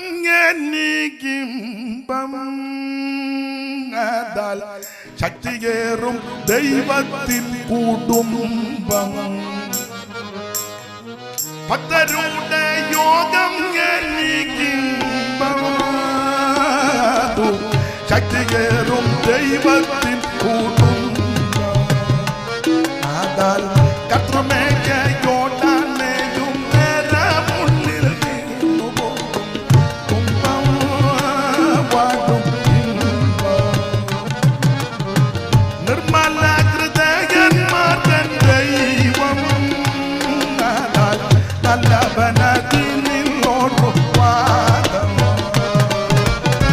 നിർമ്മല ഹൃദയന്മാർ ദൈവം. ആദാൽ നല്ലവനതിനിലോടു വാദം എന്നാൽ ദുർമതികൾ തൂക്കികളായി ഭൂമതിലിടറിയ ഉള്ളതിരതുല്യവും.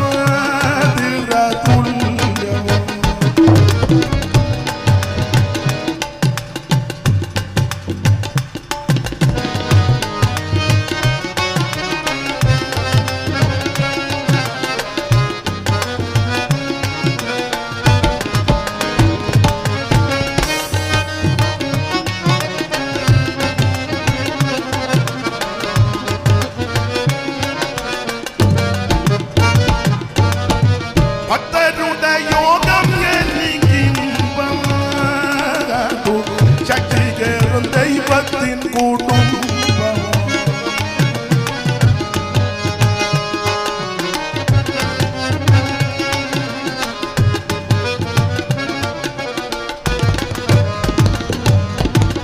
അപ്പോൾ ഫറവോൻ ഒത്തിരി ഒഴിവ് കഴിവ് പറഞ്ഞു, ഒത്തിരി ദൂരോട്ടൊന്നും പോകരുത്.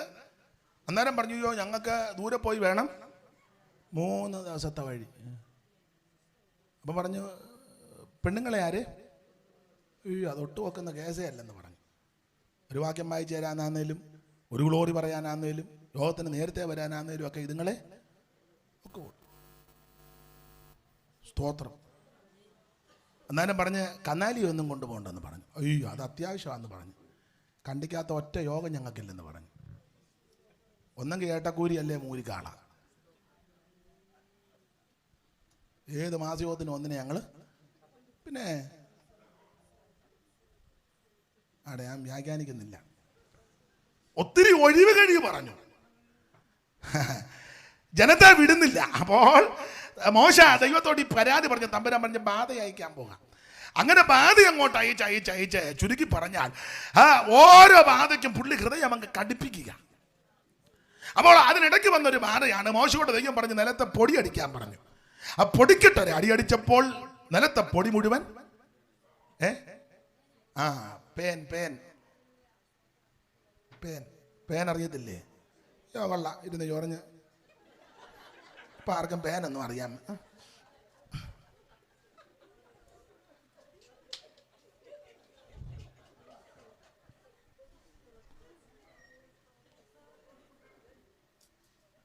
അറിയത്തില്ല?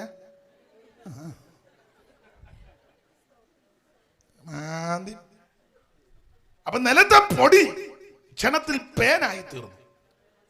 ആ പേൻ അങ്ങോട്ട് വർദ്ധിച്ചപ്പോൾ മൃഗത്തിന്റെയും മനുഷ്യരുടെയും ദേഹത്ത് മുഴുവൻ പേൻ. അപ്പൊ പേനെ കൊണ്ട് പൊറുതി മുട്ടിയപ്പോൾ മന്ത്രവാദികളും തങ്ങളുടെ മന്ത്രവാദത്താൽ പേൻ ഉളവാക്കാൻ നോക്കി. അടുത്ത വാക്യം കഴിഞ്ഞില്ല. അപ്പൊ ഈ മന്ത്രവാദികളും തങ്ങളുടെ മന്ത്രവാദത്താൽ പേൻ ഉളവാക്കാനൊക്കെ നോക്കി. ഇപ്പൊ അങ്ങനെ പലയിടത്തും നോക്കുന്നുണ്ടല്ലോ. ഇതുപോലെ പറഞ്ഞ് മറുഭാഷ പറയാൻ നോക്കുന്നു, ഇതുപോലെ യോഗം നടത്താൻ നോക്കുന്നു, ഇതുപോലെ ഇപ്പം പാട്ടുമൊക്കെ പാടി നോക്കുന്നു, കരങ്ങൾ വീശി വീശി ഒക്കെ എല്ലാം നോക്കുക. പണ്ട് നമ്മൾ ഹല്ലേലൂയ പറഞ്ഞപ്പോൾ കളിയാക്കി വരില്ല. ഇപ്പം നമ്മൾ പറയുന്നില്ല, അതുങ്ങൾ ഇരുന്ന് ലല കേട്ടിട്ടില്ലേ? എല്ലാം അതുപോലെ നോക്കുക. അപ്പോൾ മന്ത്രവാദികൾ തങ്ങളുടെ മന്ത്രവാദത്താൽ പേരുളവാക്കാൻ നോക്കി, കഴിഞ്ഞില്ല. അപ്പൊ ഈ മന്ത്രവാദികൾ ഫറവോനോട് പറയുന്ന ആ ഒരു പ്രയോഗമുണ്ട്. അങ്ങുന്നേ അല്ലെങ്കിൽ ചക്രവർത്തി തിരുമേനി, ഇത് എണ്ണക്കേടല്ല, വെള്ളക്കേടല്ല, ക്ലൈമറ്റ് ചേഞ്ച് ആയതൊന്നുമല്ല. അപ്പം ഫറവോൻ ചോദിച്ചു, പിന്നെന്തുവാടാ? പറഞ്ഞു തരാം. മന്ത്രവാദിയാണെങ്കിലും ബോധമുണ്ടെന്നുള്ളതാ. അവന്മാരവിടെ ചെന്ന് ഉണർത്തിച്ചു തിരുമേനിയോട്, ഇത് എണ്ണക്കേടല്ല, വെള്ളക്കേടല്ല, ക്ലൈമറ്റ് മാറിയതല്ല, മറ്റു യാതൊരു കുഴപ്പവുമല്ല. പിന്നെ എന്തുവാ കുഴപ്പം? പറയാം. ദൈവത്തിന്റെ ജനമാകുന്ന ഇസ്രായേലിനെ സത്യദൈവത്തെ ഭജിക്കുവാൻ ആരാധിക്കാൻ വിട്ടുകൊടുക്കാത്തത് കൊണ്ട് ഇത് ദൈവത്തിന്റെ വിരലാണ്. വായിച്ചേ പുറപ്പാട് പുസ്തകം 8-ാം അധ്യായത്തിന്റെ 18 മുതൽ എന്ന് വായിച്ചേ. പുറപ്പാട് പുസ്തകം 8-ാം അധ്യായത്തിന്റെ 18 മുതൽ വായിക്കാം. ആ ആ ആ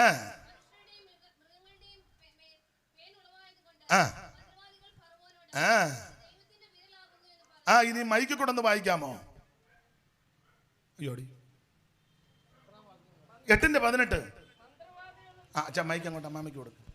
മന്ത്രവാദികളും തങ്ങളുടെ മന്ത്രവാദത്താൽ പേൻ ഉളവാക്കുവാൻ അതുപോലെ ചെയ്തു. മന്ത്രവാദികളും തങ്ങളുടെ മന്ത്രവാദത്താൽ പേൻ ഉളവാക്കാൻ അതുപോലെ ചെയ്തു.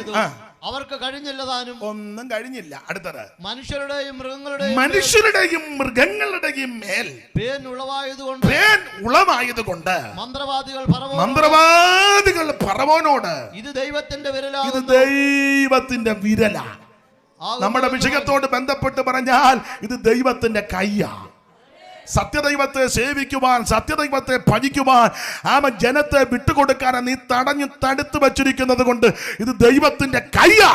ഇന്ന് രാത്രി ഈ സുവിശേഷത്തിന് വിരോധമായി, സുവിശേഷ പ്രവർത്തനങ്ങൾക്ക് വിരോധമായി, ദൈവസഭയ്ക്ക് വിരോധമായി പ്രാർത്ഥിക്കുന്ന ആരാധിക്കുന്ന ദൈവമക്കൾക്ക് വിരോധമായി ആരെന്തോ തന്ത്രങ്ങൾ മെനഞ്ഞാൽ നമ്മൾ നിരാശപ്പെട്ടു പോകരുത്. ദൈവത്തിന്റെ കൈ വെളിപ്പെടാൻ പോകുകയാ. Praise the Lord. ഇത് സത്യദൈവത്തെ ഭജിക്കുവാൻ ജനത്തെ വിട്ടുകൊടുക്കാത്തത് കൊണ്ട് സർവജ്ഞനായ ദൈവത്തിന്റെ കയ്യാണ്. അവൾ എതിർത്ത് നിൽക്കുന്നവന് ഈ കരം ന്യായവതിയുടെ കരമാണ്. പണ്ട് പെട്ടകവുമായിട്ട് പെലിസ്തര് പെട്ടകം പിടിച്ചുകൊണ്ട് പോയി. നമുക്ക് ആ ഭാഗം അറിയാം. അവന്മാര് പെട്ടകമായിട്ട് കൊണ്ടുപോയി ദാഗോന്റെ ക്ഷേത്രത്തിൽ വെച്ച് അവൻ പൊത്തുവന്ന് താഴെ വീണു. പിറ്റേന്ന് അയാളെ നേരെ എഴുതി വെച്ച് പറഞ്ഞാൽ മര്യാദയ്ക്ക് ഇരിക്കണമെന്ന് പറഞ്ഞ് പിറ്റേന്ന് ചെന്നപ്പോഴാ കൈ ഓടലെല്ലാം കൂടെ. പിന്നെ ചുരുക്കി പറഞ്ഞ മുഴുവൻ എണ്ണത്തിനും മൂലരോഗം. അപ്പൊ അവിടെയും ഫെലിസ്തീന് വന്ന് പറയുന്നുണ്ട്, മൂലരോഗത്താൽ അങ്ങോട്ട് ബാധിക്കപ്പെട്ടപ്പോൾ അവര് പറയാ ഇത് ഇസ്രായേലിന്റെ ദൈവത്തിന്റെ കയ്യാ. Price the Lord. ഇത് ഇസ്രായേലിന്റെ ദൈവത്തിന്റെ കയ്യാ എന്ന് പറഞ്ഞാൽ എതിർത്തു നിൽക്കുന്നവനും മറുതലിക്കുന്നവനും മത്സരിക്കുന്നവനും ഈ കരം ന്യായവതിയുടെ കരമാ. എന്നാൽ അനുസരിക്കുന്ന പ്രിയപ്പെട്ടവർക്ക് ഈ കരം അനുഗ്രഹത്തിന്റെ കരമാ. ഇന്ന് രാത്രി എന്നെ കേൾക്കുന്ന പ്രിയപ്പെട്ടവരെ, രക്ഷിപ്പാൻ കഴിയാതെ വണ്ണം യഹോവയുടെ കൈ കുറുകിപ്പോയിട്ടില്ല. ഇന്ന് രാത്രി അനുസരിക്കുന്ന ദൈവകുഞ്ഞുങ്ങൾക്ക് ഈ കരം അനുഗ്രഹത്തിന്റെ കരമാ. യേശുവിന്റെ കരം അനുഗ്രഹത്തിന്റെ കരമാ. ഇന്ന് രാത്രി ആ കരത്തിന്റെ മഹിമ ഈ പന്തലിൽ, ഈ ഗ്രൗണ്ടിൽ ഇന്ന് രാത്രി വെളിപ്പെട്ടുകൊണ്ടിരിക്കുന്നത് ഓർത്ത് ദൈവത്തിനും മഹത്വം. ഞാൻ പ്രാരംഭത്തിൽ ഓർപ്പിച്ചല്ലോ, ദൈവത്തിന്റെ കരത്തിന്റെ സ്പർശനമേറ്റാൽ, ദൈവം നിന്നെ തൊട്ടാൽ, ദൈവത്തിന്റെ കരം നിന്നെ സ്പർശിച്ചാൽ എന്തൊക്കെ സംഭവിക്കും? ഇനി കമ്പിവാചകം പോലെ മുമ്പോട്ട് പോകാം. ദൈവത്തിന്റെ കരം വന്നാൽ എന്തൊക്കെ സംഭവിക്കും? ഉൽപ്പത്തി പുസ്തകം 32-ാം അധ്യായത്തിന്റെ 22 മുതൽ താഴോട്ടുള്ള വാക്യം ഒരാൾ നേരത്തെ എടുത്തു വെച്ചു. രാജാക്കന്മാരുടെ 1-ാം പുസ്തകം അതിൻ്റെ 19-ാം അധ്യായത്തിൻ്റെ 7-8 വാക്യങ്ങൾ ഒരാളെടുത്ത് വെക്ക്. യെഹെസ്കേൽ പ്രവചനം 37-ാം അധ്യായത്തിൻ്റെ 1, 2, 3. ഒരാൾ യെഹെസ്കേൽ 8-ാം അധ്യായത്തിൻ്റെ 1, 2, 3. ഒരാൾ മത്തായി സുവിശേഷം 8-ാം അധ്യായത്തിൻ്റെ 2, 3, 4. ഒരാൾ മത്തായി സുവിശേഷം 19-ാം അധ്യായത്തിൻ്റെ 15, 16, 17, 18. ഒരാൾ ലൂക്കോസിന്റെ സുവിശേഷം 24-ാം അധ്യായത്തിൻ്റെ 50, 51, 52. വേറൊരാൾ അപ്പോസ്തല പ്രവൃത്തി 1-ാം അധ്യായത്തിന്റെ 8, 9, 10. ഇത് നേരത്തെ പറഞ്ഞത് അപാകത താമസം വരാതിരിക്കാനാ. ഇനി നമുക്ക് അടുക്കടുക്കായിട്ട് ചില കാര്യങ്ങൾ കമ്പിവാചകം പോലെ ചിന്തിക്കാം. ദൈവത്തിന്റെ കരം വന്നാൽ എന്തൊക്കെ സംഭവിക്കും? വായിക്കാം. ഉൽപ്പത്തി പുസ്തകം 32-ന്റെ 22 മുതൽ താഴോട്ട്. രാത്രിയിൽ അവൻ എഴുന്നേറ്റു തന്റെ 2 ഭാര്യമാരെയും 2 ദാസിമാരെയും 11 പുത്രന്മാരെയും കൂട്ടി യാബോക്ക് കടന്നു. അങ്ങനെ അവൻ അവരെ കൂട്ടി ആറ്റിനക്കരെ കടത്തി തനിക്കുള്ളതൊക്കെയോ അക്കരെ കടത്തിയ ശേഷം യാക്കോബ് തനിയെ ശേഷിച്ചു. അപ്പോൾ ഒരു പുരുഷൻ ഉഷസാകുവോളും അവനോട് മല്ലുപിടിച്ചു. അവനെ ജയിക്കുകയില്ല എന്ന് കണ്ടപ്പോൾ രാത്രിയിൽ യാക്കോബ് എഴുന്നേറ്റു. തന്റെ 2 ഭാര്യമാര് റാഗേലും ലേയായും 2 ദാസി ബിൽഗാ ശിൽപ 11 പിള്ളേര് കലാപുലി പോലെ രൂപൻ മുതല് യോസേപ്പ് വരെയുള്ള 10-11 പിള്ളേര്. ഇളയിറക്കാനൊന്നും ജനിച്ചിട്ടില്ല, അവനത് കഴിഞ്ഞ. അപ്പോൾ 11 പിള്ളേര്. ഇതിനെല്ലാം കൂടെ രാത്രിയിൽ യാക്കോബ് എഴുന്നേറ്റ് 2 ഭാര്യമാരും ദാസിമാരെയും കൂട്ടി യാബോക്ക് കടവ് കിടന്നു. തനിക്കുള്ളതൊക്കെ അക്കരെ കടത്തിയ ശേഷം അവൻ യാക്കോബ് തനിയെ ക്ഷണിച്ചു. അപ്പോൾ ഒരു പുരുഷൻ ഉഷസാകുമ്പോൾ അവനോട് മല്ല് പിടിച്ചു. അവനെ മല്ല് പിടിക്കയിൽ യാക്കോബിന്റെ തുടയുടെ തടം ഉളുക്കിപ്പോയി. എന്നെ വിടുക, ഉഷസ്തുതിക്കുന്നുവല്ലോ എന്ന് പറഞ്ഞതിന് നീ എന്നെ അനുഗ്രഹിച്ചല്ലാതെ ഞാൻ നിന്നെ വിടുകയില്ലെന്ന് പറഞ്ഞു. അവനെ വിടുകയില്ലെന്ന് കണ്ടപ്പോൾ യഹോവയുടെ ദൂതൻ യാക്കോബിന്റെ തുടയുടെ തടം തൊട്ടു. അടുത്ത വാക്യം വായിച്ചേ. ജയിക്കുകയില്ല എന്ന് കണ്ടപ്പോൾ അവന്റെ തുടയുടെ തുടം തൊട്ടു. ആകയാൽ അവനോട് മല്ല് പിടിക്കയിൽ യാക്കോബിന്റെ തുടയുടെ തടം ഉളുക്കിപ്പോയി. എന്നെ വിടുക, ഉഷസ്തുതിക്കുന്നുവല്ലോ എന്ന് അവൻ പറഞ്ഞതിന് നീ എന്നെ അനുഗ്രഹിച്ചല്ലാതെ ഞാൻ നിന്നെ വിടുകയില്ല എന്ന് അവൻ പറഞ്ഞു. ദയവായിപ്പോൾ എന്നെ അനുഗ്രഹിക്ക, എന്നെ അനുഗ്രഹിക്ക, ദയവായിപ്പോൾ അനുഗ്രഹിക്ക, എന്നെ അനുഗ്രഹിച്ചല്ലാതെ ഞാനിന്ന് നിന്നെ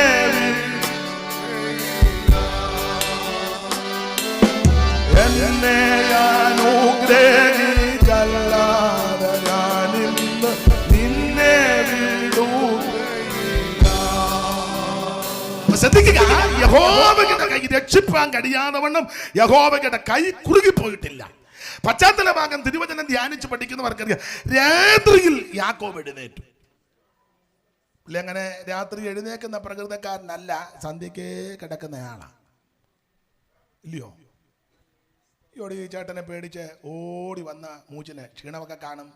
നേരം വൈകി, സൂര്യൻ അസ്തമിച്ചു എന്നാണ് എഴുതിയേക്കുന്നത്. ക്ഷീണമുണ്ട്, ഉഷ പോലും ഒപ്പം എത്തുകയില്ല. ഓടി ആകെ പരിവക്കേടായി. സ്വന്തം ചേട്ടനാ കൊല്ലാൻ നിൽക്കുക കൊടുവാളുമായിട്ട്. പ്രാണം തല്ലി ഓടുക. ഒരു സ്ഥലത്ത് വന്നപ്പം സൂര്യൻ വൈകി അസ്തമിച്ചു. അന്ന് രാത്രി അവിടെ കിടന്നുറങ്ങി. സന്ധ്യക്കേ കിടക്കുക. സന്ധ്യക്കേ കിടന്നുറങ്ങുന്ന പ്രകൃതക്കാരനാ ഇപ്പത്തെ രാത്രിയിൽ എഴുന്നേറ്റു. പ്രാർത്ഥിക്കാത്തവനെ പ്രാർത്ഥിപ്പിക്കാൻ ദൈവത്തിനറിയാം. സ്തോത്രം പറയാത്തവനെ സ്തോത്രം പറയിപ്പിക്കാൻ ദൈവത്തിനറിയാം. കൈയടിക്കാത്തവനെ കൈയടിപ്പിക്കാൻ. പിന്നെ നല്ല പാട്ടൊക്കെ പാടുമ്പോൾ ചുമ്മാ ഇങ്ങനെ ഇരിക്കുന്ന ആൾക്കാരുണ്ട്. ഒടുവിലൊരു അസുഖമുണ്ട്, അതിനെന്നാ പറഞ്ഞ എപ്പോഴും ഇങ്ങനെ അടിച്ചിരിക്കുന്നത്? ഞാൻ പറഞ്ഞാൽ തെറ്റും. മറ്റേത് പാട്ട് പാടുമ്പോൾ അടിച്ചാൽ മതിയായിരുന്നു. ഇപ്പം എപ്പോഴും ഇങ്ങനെ കിടുകിടാന്നടിച്ചിരിക്കുക. അതൊക്കെയാ. പണ്ട് യോഗത്തിനിടെ ഒരു സ്തോത്രം പറഞ്ഞാൽ മതിയായിരുന്നു. സ്തോത്രം എന്നേരം ഒന്നും പറഞ്ഞില്ല. ഇപ്പം ഒടുവിലായപ്പോൾ വായുവിൻ്റെ അസുഖം അങ്ങേറ്റം വരെ കേൾക്കാം. നാളൊരപ്പൻ ഇങ്ങനെ വായുവിൻ്റെ ബുദ്ധിമുട്ട് ആർക്കും വരാതിരിക്കട്ടെ. അപ്പം ഞാൻ ചോദിച്ചാൽ ആന്ധ്രായാന്ന് പറഞ്ഞു. ആന്ധ്രാവായു ഞാൻ കേട്ടിട്ടില്ലേ? യോടി ആന്ധ്രാവായു. നീ ഇങ്ങനെ സ്തോത്രം പറയാതെ പമ്പിയിരുന്ന ജയിച്ചാൽ നിനക്കൊടുവിൽ ആന്ധ്രാവായി കയറി അടിക്കും. അതുകൊണ്ട് അവസരം കിട്ടുമ്പോൾ നീ ദൈവത്തെ മഹത്വപ്പെടുത്തിക്കും. സ്തോത്രം പറയാത്തവനെയൊക്കെ ദൈവം സ്തോത്രം പറയിപ്പിക്കും. ഹല്ലേലൂയ പറയാത്തവനൊക്കെ മുട്ടിന് ഹല്ലേലൂയ പറയിപ്പിക്കും. ദൈവത്തിന് മഹത്വം. സന്ധ്യയ്ക്ക് കിടന്നുറങ്ങുന്ന കക്ഷി ഇപ്പം രാത്രി താണ്ടെ ചാടി എഴുന്നേറ്റു. രാത്രിയിൽ യാക്കോബ് എഴുന്നേറ്റു. 2 ഭാര്യമാര് ഓർപ്പിച്ചല്ലോ, റാഗേലും ലേയായും, 2 ദാസി ബിൽക്ക ശില്പ, പിന്നെ കലാപുലി പോലെ 10-11 പിള്ളേർ. ഇതിനെല്ലാം കൂടെ കൂട്ടി വീട് വിട്ടു. ഏത് വീട്? അമ്മായിയപ്പൻ്റെ വീട്. അങ്ങോട്ട് പോയ ചരിത്രമൊന്നും ഇപ്പം ഞാൻ പറയുന്നില്ല. എന്തായാലും ഒരു കാര്യം പറയാം, ദത്ത് നിന്നാൽ അതിൻ്റെതായ ക്ഷീണം.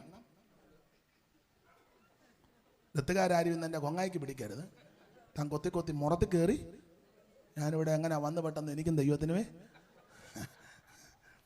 എന്തായാലും അതിൻ്റെ ഒരു ചെറിയ ക്ഷീണം എല്ലായിടത്തും അല്ലെങ്കിൽ ഏറെക്കുറെ.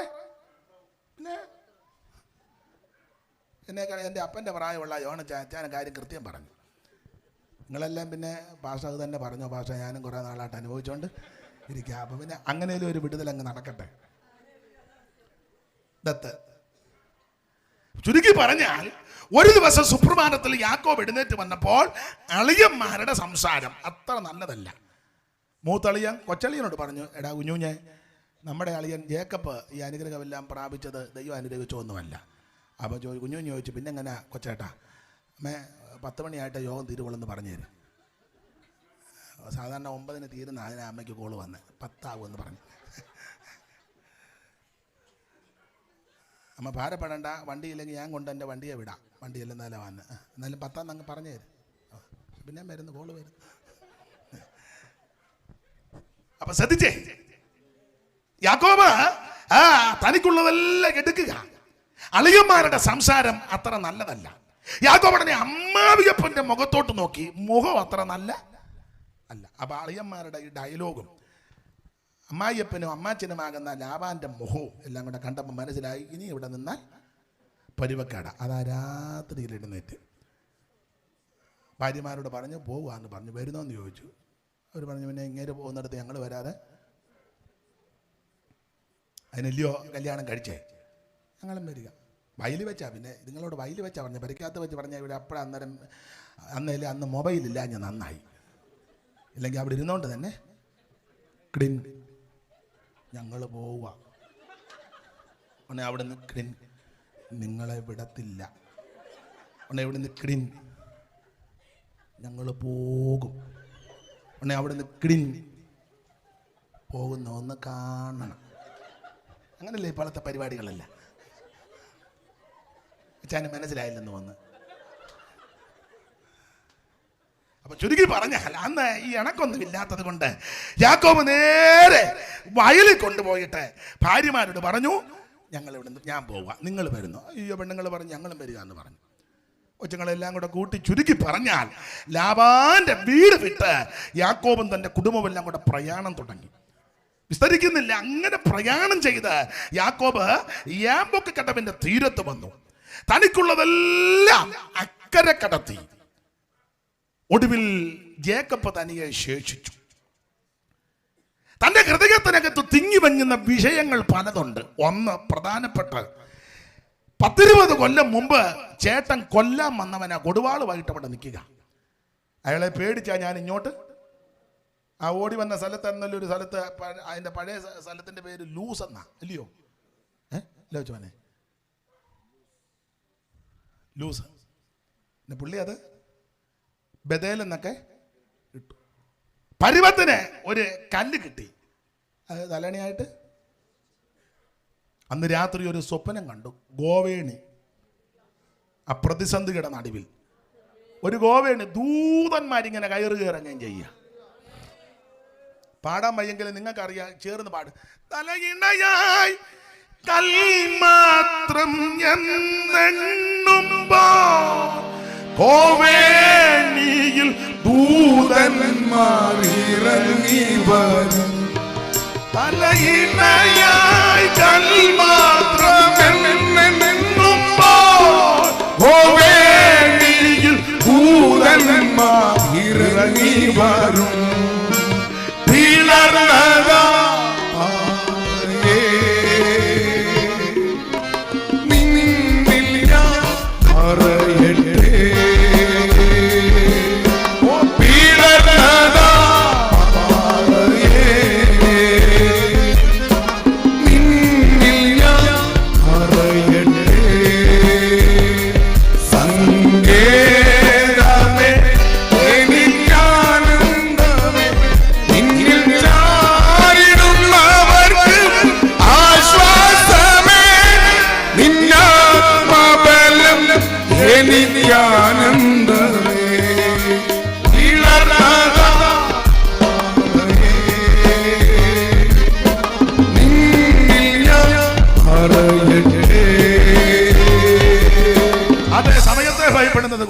JB പീറ്ററിന്റെ സുപ്രസിദ്ധ ആത്മീയ ഗാനങ്ങളിൽ വളരെ പ്രചാരം നേടിയ ഈടുറ്റ ഗാനമാണ്. അതിപ്പോ പാടുമ്പോൾ എൻ്റെ പാട്ടയാ നല്ല പവറാ. സ്തോത്രം ഒക്കെ സന്ദർഭോചിതമായിട്ട് ആ പാട്ടങ്ങ് ഇന്നാളൊരു യോഗത്തിന് പോയപ്പോഴൊരു യോഗം തുടങ്ങുക. സുബിനും ഉണ്ടായിരുന്നു ഒന്ന് ഉപദേശി പറഞ്ഞ് പ്രാർത്ഥിച്ചു. എനിക്കൊന്ന് ബെന്നിച്ചൻ തന്നെ പ്രാർത്ഥിച്ചു തുടങ്ങിയെന്ന് തോന്നുന്നു. പ്രാർത്ഥിച്ചു തുടങ്ങാന്ന് പ്രാർത്ഥിച്ചു. ഒരു പാട്ട് പാടാൻ പാടിയപ്പോൾ ഒരു തള്ള ഇരുന്ന് പാടുക. ഒലിവുമല ഒരുങ്ങിക്കഴിഞ്ഞല്ലോ. ഒരു യോഗം തുടങ്ങുക. അതിൻ്റെ തള്ളക്ക് തന്നെ ആ പാട്ട് കുഴപ്പമാണെന്നല്ല പറഞ്ഞേ. ഒരു യോഗം തുടങ്ങുമ്പോൾ ആ പാട്ടാണോ അമ്മ പാടുന്നേ? അമ്മ ചോദിക്കുക പിന്നെ എന്നെ തന്നെ. അപ്പൊ ശ്രദ്ധിച്ചേ, ഇപ്പോഴും ആ പാട്ട് JB പീറ്റർ മൺമറഞ്ഞ കർത്താവിന്റെ ദാസൻ അദ്ദേഹത്തിന്റെ ആ പാട്ട് പാടി ഇപ്പോഴും ആകം കത്തുക. ഇങ്ങനെ പ്രതിസന്ധിയുടെ നടുവിലായി യാക്കോബ് ഓടിപ്പോന്നത്. ചേട്ടൻ കൊല്ലാൻ നിൽക്കുന്നു, വീട് വിട്ടു, സകലതും നഷ്ടപ്പെട്ടു, ഭക്ഷിപ്പാൻ ആഹാരമില്ലായിരുന്നു, ധരിപ്പാൻ വസ്ത്രമില്ല, കയറിക്കിടക്കാൻ ഇടമില്ല. അങ്ങനെ പേടിച്ചോടിയ പത്തനാരാമി വന്ന് പ്രശ്നങ്ങളെല്ലാം പരിഹരിച്ച് അവിടെ കയറി, അമ്മാച്ചൻ്റെ വീട്ടിൽ കയറി, 2 പെൺപിള്ളാരെ വിവാഹം കഴിച്ചു, ദാസിമാരെയും കൂടെ കൊടുത്തു, കൊച്ചുങ്ങളുമായി മറുകും പുള്ളിയുള്ള ആടുകളെല്ലാം കൂടെ അങ്ങോട്ട് പെറ്റുപെരുകി ധനവാനായി. പക്ഷെ ഇപ്പൊ ഇവിടെ നിൽക്കാൻ മേല. ഇതുങ്ങളെല്ലാം കൂടെ പെറുക്കി കെട്ടി അങ്ങോട്ട് പോവാം. അവിടെ ചെല്ലുമ്പോൾ ചേട്ടൻ കൊല്ലുവോ തട്ടുവോ എന്നാന്ന് ഒരു പിടുത്തവും കിട്ടുന്നില്ല. ഇത് ഭാര്യമാരാരോടും പറഞ്ഞുമില്ല. അത് നിങ്ങളോട് പറയുകയാണെങ്കിൽ പറയാം, എന്നാൽ ഇയാളങ്ങ് പോയാൽ മതി, ഞങ്ങൾ പറയാഞ്ഞിട്ട് നീറ്റിലെ നിലയിൽ നിർത്തുന്നില്ല. പിന്നെ ഇതെങ്ങാനും ആ പെണ്ണുങ്ങളോട് വീട്ടിൽ വെച്ച് പറയടി എൻ്റെ ചേട്ടൻ എന്നെ പണ്ട് കൊല്ലാൻ വന്നതാ, അങ്ങനെ ഞാൻ ഓടി വന്നെന്നെങ്ങാനും ഈ റേച്ചലിനോട് പറഞ്ഞാൽ സ്തോത്രം ആരോടും മിണ്ടുന്നില്ല. തന്നെത്താൻ അങ്ങനെയുള്ള അനേക സഹോദരന്മാർ കാണും, സഹോദരിമാരും കാണും. ആരോട് നമുക്കിപ്പോൾ സഭയിൽ പോലും ഒരു കാര്യം പറയാൻ പ്രാർത്ഥനാ വിഷയം വല്ലതും പറയാൻ പറ്റുമോ? പിന്നെ ഒരു പരുവത്തിലൊക്കെ ഉള്ളതേ പറയാവുള്ളൂ, അല്ലാത്ത ഒന്നും മിണ്ടരുതേ. ചെയ്യേണ്ട മാർഗം കൂടെ പറയാം. അച്ചായനും അമ്മാമ്മയും കൂടെ തന്നെ ഇരുന്ന് പ്രാർത്ഥിച്ച് ബലപ്പെട്ടോണം. ഒരു കുഞ്ഞുങ്ങളോട് പറയരുത്, ദൈവത്തോട് പറഞ്ഞോണം. ആരോടും പറയാതെ തിങ്ങി വിങ്ങുന്ന വേദനയുമായി ജേക്കബ് ഈ യാബോക്ക് കടവിന്റെ തീരത്ത് ചേട്ടൻ കൊല്ലാൻ നിൽക്കുക. ഭാര്യമാരോടും പറഞ്ഞില്ല, ദാസിമാരോടും പറഞ്ഞില്ല, പിള്ളേരോടും പറഞ്ഞില്ല. പിള്ളേരോട് പറഞ്ഞ അവന്മാർ പറയും, പപ്പ ഇവിടെ നിൽക്കുക, ഞാനിപ്പോൾ ചെന്ന് പേരപ്പൻ്റെ പടല് കണ്ടിച്ചുകൊണ്ട് അമ്മമാർ അത്രയാ. കാരണം സാഹസക്കാർ പിള്ളേരാ. പെങ്ങളെ ഏതാണ്ട് ചെയ്യുന്നെന്നും പറഞ്ഞ അമ്മമാർ അന്നേരം തന്നെ വടിവാളുമായിട്ട് രാത്രി ഇറങ്ങി ചെന്ന് സ്നാനപ്പെട്ടവന്മാരെ എല്ലാം ശരിയാക്കി വെച്ച് വന്ന കൊച്ചുങ്ങളാണ്. അതുകൊണ്ട് പിള്ളേരോടും ഒന്നും മിണ്ടാനൊക്കത്തില്ല. കൊച്ചുങ്ങളോടൊന്നും എല്ലാ കാര്യമൊന്നും പറയരുത്. ചുരുക്കി പറഞ്ഞാൽ തിങ്ങി വിങ്ങുന്ന ഹൃദയവേദനയുമായിട്ട് യാക്കോബ് യാബോക്ക് കടവിന്റെ തീരത്ത്. അന്ന് രാത്രി ദൈവദൂതൻ ഇറങ്ങി. ദൂതനെ കണ്ടപ്പോൾ ദൂതനുമായിട്ട് മല്ല് പിടിച്ചെന്ന ഉൽപ്പത്തിയിൽ ഹോശിയ പ്രവാചകൻ പറഞ്ഞ മല്ല് പിടിച്ചെന്നല്ല, പ്രാർത്ഥിച്ചെന്ന. അന്ന് രാത്രി പ്രശ്നകലുഷിതമായ അന്തരീക്ഷത്തിൽ അവിടുന്ന് യാക്കോബ് ദൈവത്തോട് പ്രാർത്ഥിച്ചു. ദൂതൻ യാക്കോബ് മല്ല് പിടിച്ചെന്ന് പറഞ്ഞ പ്രാർത്ഥനയിൽ പോരാടുക. ആ പ്രാർത്ഥനയിൽ പോരാടി നേരം വെളുത്തിട്ടും യാക്കോബ് പ്രാർത്ഥന നിർത്തുന്നില്ല. അപ്പോൾ ദൂതൻ പറഞ്ഞു, ജേക്കബേ എനിക്ക് പോകണം, വിടാൻ പറഞ്ഞു. ഇല്ലില്ല, നീ എന്നെ അനുഗ്രഹിച്ചല്ലാതെ ഞാൻ നിന്നെ വിടുകയില്ല. വിടുന്നില്ല എന്ന് കണ്ടപ്പോൾ ദൂതൻ യാക്കോബിന്റെ തുടയുടെ തടമൊന്ന് തൊട്ടു. ഞാൻ ഇങ്ങനെ അങ്ങ് വ്യാഖ്യാനിക്കുക, തൻ്റെ കൈ കൊണ്ട് യാക്കോബിനെ സ്പർശിച്ചു. ഈ പടിക നിയമത്തിൽ പല സ്ഥലത്തും ദൂതൻ ദൂതൻ ദൂതൻ എന്ന് പറയുന്നത് സൂക്ഷ്മമായി പഠിച്ചാൽ ചിലയിടങ്ങളിൽ അത് ദൈവം തന്നെ. പടിക നിയമത്തിൽ പല സ്ഥലങ്ങളിലും ദൂതൻ ദൂതൻ എന്ന് പറയുന്നത് സൂക്ഷ്മമായി വേദം പഠിക്കുന്നവർക്കറിയാം സർവജ്ഞനായ ദൈവം തന്നെ. അങ്ങനെയെങ്കിൽ ഇന്ന് രാത്രി ഇങ്ങനെ അങ്ങോട്ട് ചിന്തിക്ക്. അന്ന് രാത്രി ദൈവത്തിന്റെ കരം യാക്കോബിനെ സ്പർശിച്ചു. ചോദിച്ചു പേരെന്നാ? പേര് യാക്കോബ്. കൃത്യം പറഞ്ഞു. പണ്ട് അപ്പച്ചൻ ചോദിച്ചവൻ പറഞ്ഞു ഏശാവാണ്. ഇപ്പൊ സൂക്ഷം പറഞ്ഞു. തൊടണ്ടവൻ തൊട്ടാ ഏതവനും പറയും യാക്കോബ്. അപ്പൊ പറഞ്ഞു, നീ സത്യം പറഞ്ഞല്ലോ, നീ ദൈവത്തോട് മനുഷ്യരോട് മല്ല് പിടിച്ച് ജയിച്ചത് കൊണ്ട് ഇനി നിന്റെ പേര് ജേക്കബ്, ഉബായി, കളിപ്പീരുകാരൻ, പറ്റിക്കക്കാരനെന്നല്ല, നിന്റെ പേര് ഇസ്രായേൽ, ദൈവത്തിന്റെ പ്രഭുവാ. സ്തോത്രം. വിവരിക്കുന്നില്ല, സമയത്തെ ഭയപ്പെടുന്നത് കൊണ്ടാ. സ്തോത്രം. അപ്പൊ ദൈവത്തിന്റെ കൈ യാക്കോവിനെ സ്പർശിച്ചു.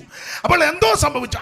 33-ന്റെ 4 താഴെ തന്നെ 33-ന്റെ 4 ചേർത്ത് വായിച്ചു എങ്കിലേ അത് ഒപ്പിച്ച് വരാൻ പറ്റും. ഏശാവ് ഓടി വന്ന് അവനെ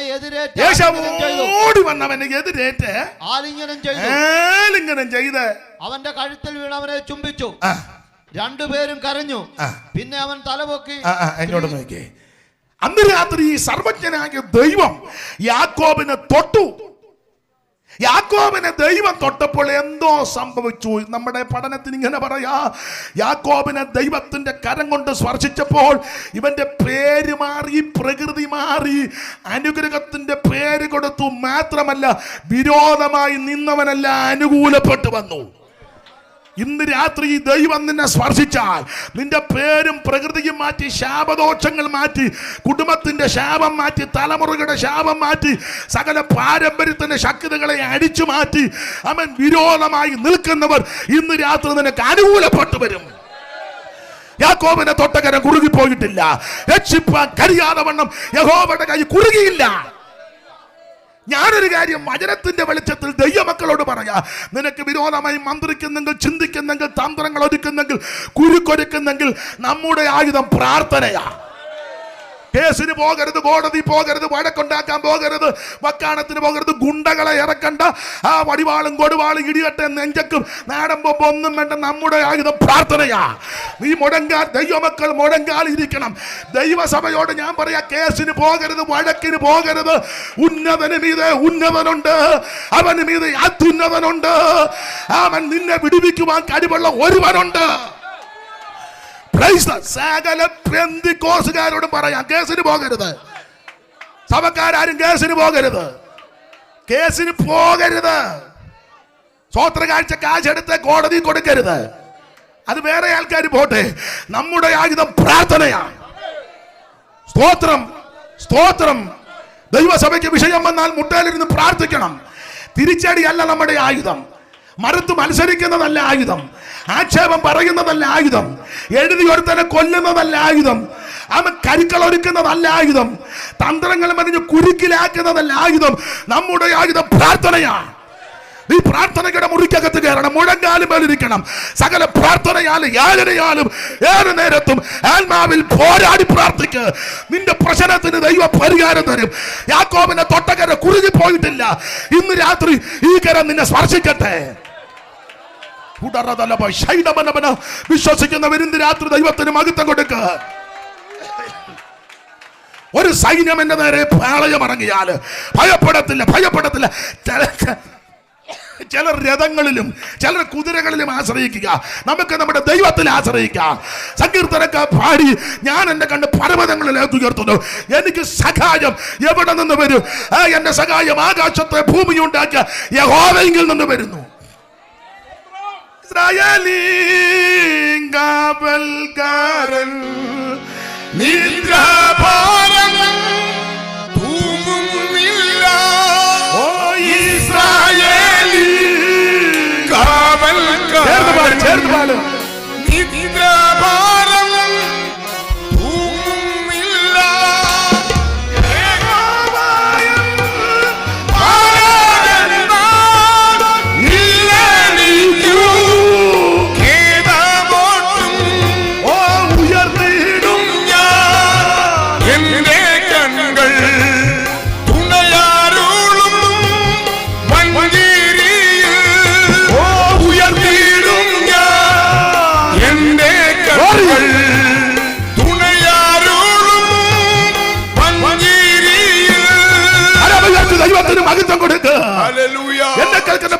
യാക്കോബിനെ തൊട്ടകര കുറുകി പോയിട്ടില്ല. ഇന്ന് രാത്രി ഈ കരം നിന്നെ സ്പർശിക്കട്ടെ. ഞാൻ ഇങ്ങനെ വ്യാഖ്യാനിക്കുന്നത്, യാക്കോബിനെ ദൈവം തൊട്ടപ്പോൾ ഏശാവിന് വ്യത്യാസം വന്നു. ഇന്ന് രാത്രി ഈ കരം നിന്നെ തൊട്ടാ മതി, അവനോട് വ്യത്യാസം വരും. നിന്നെ സ്പർശിച്ചാ മതി, മറ്റവനും വ്യത്യാസം വരും. യാക്കോബിനെ സ്പർശിച്ച കരം ഇന്ന് രാത്രി കുറുകി പോയിട്ടില്ല. ഈ യോഗത്തിൽ സംബന്ധിക്കുന്നവർ വെറുതെ തിരിച്ചു പോകരുത്. ദീർഘനാളുകളായി നിനക്കെതിരെ തന്ത്രങ്ങളും ഗൂഢപ്രയോഗങ്ങളും മെനയുന്ന വ്യക്തികളെ ദൈവം അനുകൂലപ്പെടുത്താൻ പോകുകയാ. വിശ്വസിച്ച് ഇന്ന് രാത്രി സ്തോത്രം ചെയ്യുക. ദൈവത്തിന് മഹത്വം, ദൈവത്തിന് മഹത്വം, ദൈവത്തിന് മഹത്വം, ദൈവത്തിന് മഹത്വം. യാക്കോബിനെ തൊട്ടകരം കുറുകിയിട്ടില്ല. സമയത്തെ ഭയപ്പെടുന്നു. ഇവർ രണ്ടുപേരും ഇടയ്ക്കൊന്ന് സംസാരിച്ചു. അത് സമയത്തെ പറ്റിയാണോ എന്ന് എനിക്കൊരു, ഞാൻ ഇച്ചിരി സമയം കൂടി എടുക്കട്ടെ, പെട്ടെന്ന് നിർത്താം. സ്തോത്രം. നിങ്ങൾ ചെല്ലേക്ക് ദൈവമേ മുന്നിൽ വന്ന് പെട്ടും പോയി അയാൾ എന്നെ ബോധമില്ലാത്തവനാ, എഴുന്നേറ്റെങ്ങാനും പോയാൽ അയാൾ വായി വരുന്നത് അല്ല. ആ ചിന്തയോടെ ഇരിക്കുന്നത് എനിക്കറിയാം. നാളെ പറഞ്ഞത് അയാളുടെ മുന്നിലെങ്ങും ചെന്ന് ഇല്ല, പെട്ടെന്ന് നിർത്താം. അപ്പൊ ശ്രദ്ധിച്ചേ, യാക്കോബിനെ തൊട്ടകരം കുറുകിപ്പോയിട്ടില്ല. രക്ഷിപ്പാൻ കഴിയാതെ വണ്ണം ആ കരം ഇന്ന് രാത്രി നമ്മെ സ്പർശിക്കട്ടെ.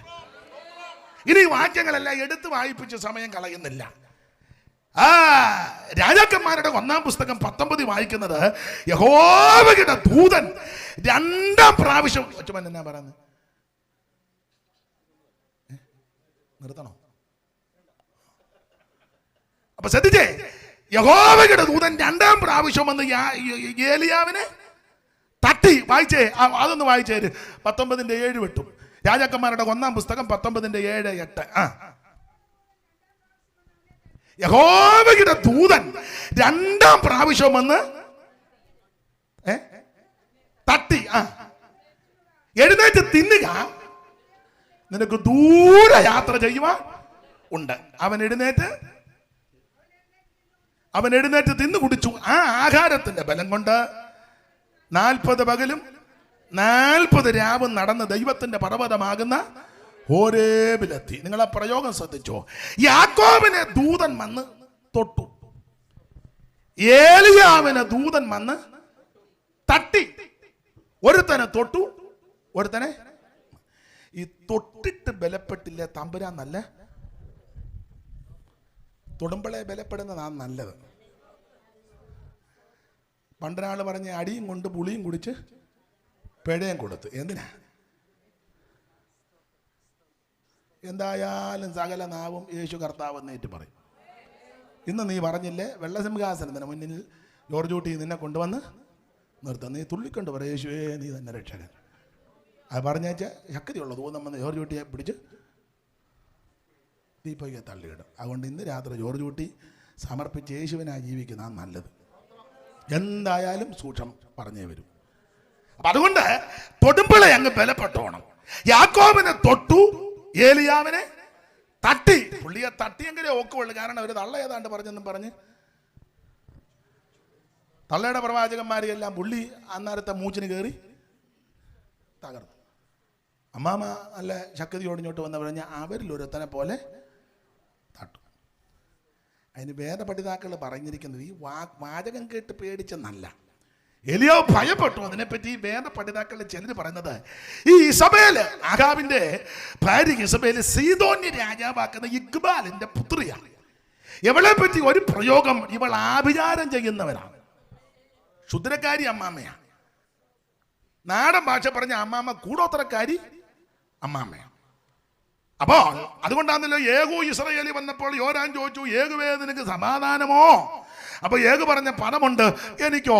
എങ്ങനെ എനിക്ക് സമാധാനം? നിന്റെ അമ്മ ഇസബേലിന്റെ ക്ഷുദ്രപ്രയോഗം ഇതുപോലെ കൊടുമ്പിരിക്കൊണ്ട് നിൽക്കുമ്പോൾ എനിക്ക് വല്ല സമാധാനമുണ്ട്? അപ്പോൾ ഇവൾ ക്ഷുദ്രക്കാരിയാ. അപ്പോൾ വേദപണ്ഡിതാക്കൾ ചെടി പറയുന്നത്, ആഭിചാരം ചെയ്തു ഏലിയാവിനെതിരെ. അവിടെ ദേവന്മാരുടെ നാമത്തിൽ ഏലിയാവിനെതിരെ ആഭിചാരക്രിയകൾ ചെയ്തു. അതിന്റെ എഫക്റ്റ് ഉണ്ടായി. ദൈവമക്കൾക്ക് അങ്ങനെ എഫക്റ്റ് ഉണ്ടാകും. പക്ഷെ പേടിക്കണ്ട, പരിശുദ്ധാത്മാവിന്റെ നിറവിൽ കോട്ടകളെ ഇടിക്കുന്ന ദൈവശക്തിയാ, ദൈവാത്മാവിന്റെ ശക്തി. നമ്മുടെ പോരിന്റെ ആയുധം ജഡീകമല്ല, കോട്ടകളെ ഇടിക്കുന്ന ദൈവശക്തിയാ.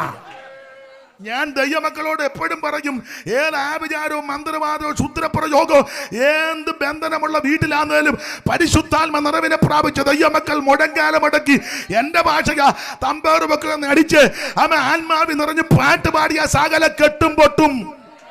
ഒരു ശക്തി നിന്നെ തൊടത്തില്ല. നമ്മുടെ പോരിന്റെ ആയുധം ജഡീകമല്ല, സൈന്യത്താലുമല്ല, ശക്തിയാലുമല്ല, എന്റെ ആത്മാവിനാൽ. സൈന്യത്താലുമല്ല, ശക്തിയാലുമല്ല, ദൈവത്തിന്റെ ആത്മാവിനാൽ. സൻബല്ലത്തിന്റെ ധോബിയാവിന്റെ കൂട്ടുകെട്ടുകൾ നിനക്കെതിരെ അവൻ വാടകോരി നിൽക്കുമ്പോൾ ദൈവമക്കൾ തറങ്ങുന്നു പോകരുത്. ഇത് പണിയുന്നത് പരിശുദ്ധാത്മാവ. സൈന്യത്താലുമല്ല, ശക്തിയാലുമല്ല, ദൈവത്തിന്റെ ആത്മാവിനാൽ. കൃപ എന്ന് ആർപ്പോടെ ഒരു ശക്തി നിന്നെ തൊടുകയല്ല. അപ്പോൾ ആഭിചാര ശക്തികൾ ഫൈറ്റ് ചെയ്ത് നിൽക്കുക. അതുകൊണ്ട് ആവശ്യത്തിന് ഒരു ചെറിയ ഭയം. ഓടി ചൂരച്ചടിയുടെ കീഴിൽ കിടക്കുക. അന്നേരം ദൂതം വന്ന് തട്ടി. നെഞ്ചമേ നിഞ്ചഞ്ചലങ്ങൾ ഒന്നും വേണ്ട, പഞ്ചമുറി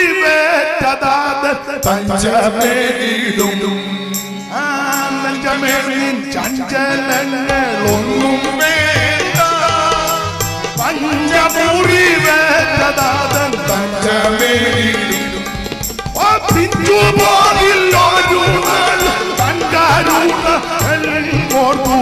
പുഞ്ചിരി തൂങ്ങിടുക നീ എന്നും മനമേ. പിഞ്ചുപോകില്ലൊരു നാളും തൻ കരുണകൾ ഓർക്കൂ. പുഞ്ചിരി തൂങ്ങിടുക നീ എന്നും മനമേ. ഓ ശത്രുഭീതി കേട്ടുതല്ലും ഓ ചൂരച്ചടി ചേർന്ന് പാടണം.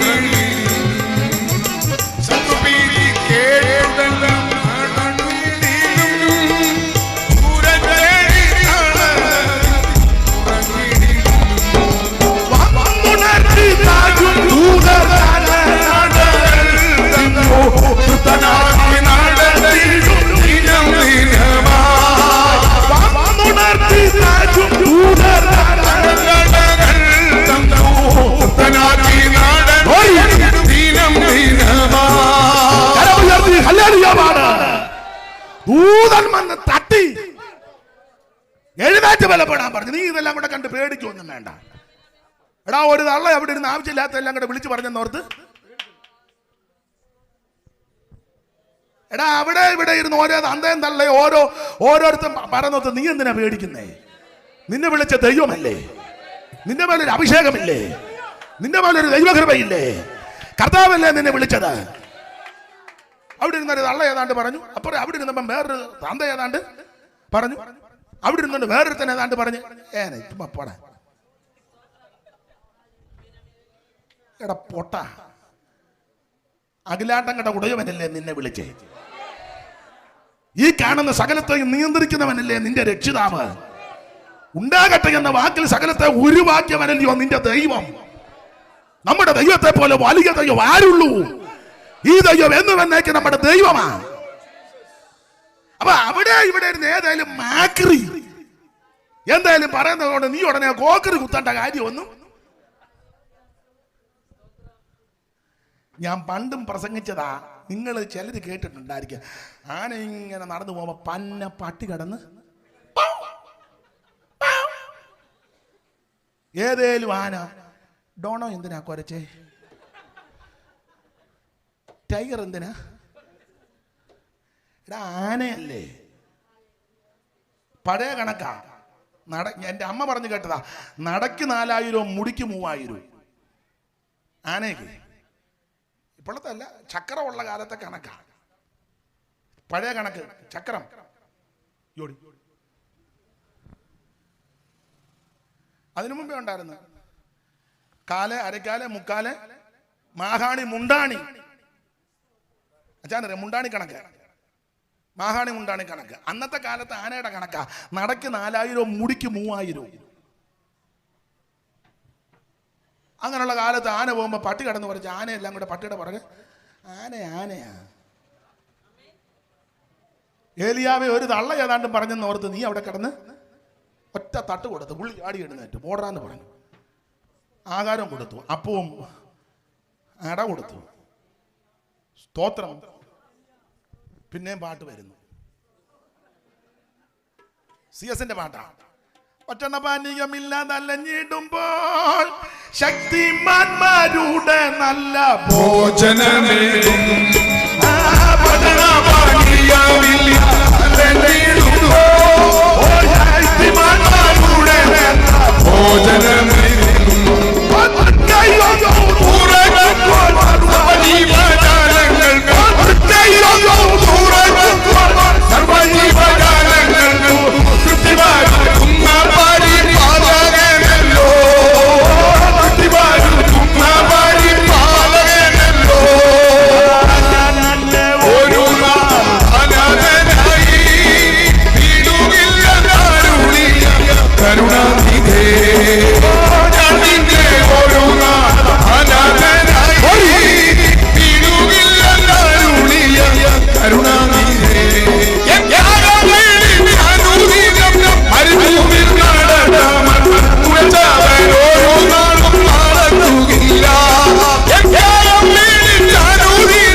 ബലപ്പെടുത്തി. ആ ആഹാരത്തിന്റെ ബലം കൊണ്ട് 40 രാവും 40 പകലും നടന്ന് ദൈവത്തിന്റെ പർവ്വതമാകുന്ന ഹോരേബിലെത്തി. എന്ന് പറഞ്ഞാൽ ദൈവത്തിന്റെ കരം നിന്നെ സ്പർശിച്ചാൽ നിന്റെ മരണഭീതിയും പ്രശ്നങ്ങൾ പരിഹരിച്ച് നീ ഉദ്ദേശിക്കാത്ത സ്ഥലത്ത് ദൈവം നിന്നെ കൊണ്ടെത്തിക്കും. തള്ളച്ചി ഓർത്തത് മിക്കവാറും ആള് ഇതോടെ തീരും ഇന്നും തീരുകയല്ല. ഇവിടെ ഇനിയും ശാബാത്തിന്റെ മകനെ അഭിഷേകം ചെയ്യാനുണ്ട്. യേഹുവിനെ വേർതിരിക്കേണ്ടതുണ്ട്. ഇതെല്ലാം ശുശ്രൂഷ കിടക്കുക. അന്നേരം നീ അവിടെ കിടന്ന് കുരച്ചാൽ എങ്ങാനും ഇതൊന്നും തീരുന്നതല്ല. സ്തോത്രം. ഉറപ്പുണ്ടായിരിക്കണമെന്ന് തട്ടി ബലപ്പെടുത്തി വെച്ച് പറഞ്ഞു പോക്കോളാൻ പറഞ്ഞു. നേരെ സൂക്ഷം ഹോരേവിച്ചെന്ന് കയറി. സ്തോത്രം. ഇനിയും നിനക്ക് ശുശ്രൂഷയുണ്ട്. ദൈവം ഇനിയും നിന്നെ ഉപയോഗിക്കും. ദൈവം ഇനിയും തന്റെ കരത്തിൽ നിന്നെ എടുക്കുമെന്ന് ഇന്ന് രാത്രി ദൈവത്തിൽ ധൈര്യപ്പെടും. അള്ള ചുമ്മാ പിച്ചും പേയും പറയുന്നോർത്ത് സ്തോത്രം. ആട്ടെ, ഞാൻ പെട്ടെന്ന് നിർത്താം. 1, യാക്കോബിനെ തൊട്ടകരം കുറുകിപ്പോയിട്ടില്ല. 2, ഏലിയാവിനെ തൊട്ടകരോ കുറുകിപ്പോയിട്ടില്ല. യഗസ്കേല് 37 എടുക്കേണ്ടതാ, അതിനിന്ന് മുതിരുന്നില്ല. സ്തോത്രം. താഴ്വരയിൽ കൂടെ ചുറ്റി അടിപ്പിച്ച് അങ്ങോട്ട് കൊണ്ട് പറഞ്ഞ് കാറ്റിനോട് പ്രവചിക്കാൻ പറഞ്ഞ് നിന്നങ്ങോട്ട് കാറ്റ് ഈ നിഗതന്മാരുടെ മേലെ അങ്ങോട്ട് ഊതാൻ പറഞ്ഞു. ദൈവത്തിന്റെ കൈ അവിടെ വന്നെന്നാ. Praise the Lord. അസ്ഥികളെല്ലാം എഴുന്നേറ്റൊരു സൈന്യമായി. യഗസ്കേലിനെ സ്പർശിച്ച കരം കുറുകിപ്പോയിട്ടില്ല. ഇനി ഓടിച്ചങ്ങ് നിർത്തുക. ദൈവത്തിന് മഹത്വം. ഇനി മത്തായി സുവിശേഷം വായിക്കേണ്ട 8-ാം അധ്യായത്തിൽ നമ്മുടെ കർത്താവാകുന്ന ക്രിസ്തുയേശുവിന്റെ ഏറ്റവും പ്രസിദ്ധമായ പ്രസംഗമാണ് പർവ്വത പ്രസംഗം അല്ലെങ്കിൽ ഗിരിപ്രഭാഷണം. മത്തായി 5, 6, 7 3 അധ്യായത്തിൽ പർവ്വത പ്രസംഗം. ഏതാണ്ട് 28 സബ്ജക്റ്റുകൾ ക്രിസ്തുയേശു അവിടെ സംസാരിച്ചെന്ന വേദ പഠിതാക്കൾ ആ ഭാഗം പഠിച്ചിട്ട് പറഞ്ഞിരിക്കുന്നത്. ഇനി അത് പറഞ്ഞ് തർക്കമൊന്നും ഉണ്ടാകണ്ട. 28-ഓ 30-ഓ ആയിക്കോട്ടെ. എന്തായാലും കൊള്ളാം. അവിടുന്ന് പർവ്വത പ്രസംഗം കഴിഞ്ഞ് ഇറങ്ങി വരുന്ന മൂച്ചിന് ഒരു കുഷ്ഠരോഗി അവിടെ നിൽക്കുക. നിന്നേച്ച് പറഞ്ഞു, ഗുരു, നിനക്ക് മനസ്സുണ്ടെങ്കിൽ എന്നെ സൗഖ്യമാക്കണം. യേശു അവനെ നോക്കി. കർത്താവ് പറഞ്ഞൊരു പദമുണ്ട്, എനിക്ക് നിന്നോട് മനസ്സുണ്ട്. കാരണം കുഷ്ഠരോഗിയോട് ആർക്കും വലിയ മനസ്സില്ല.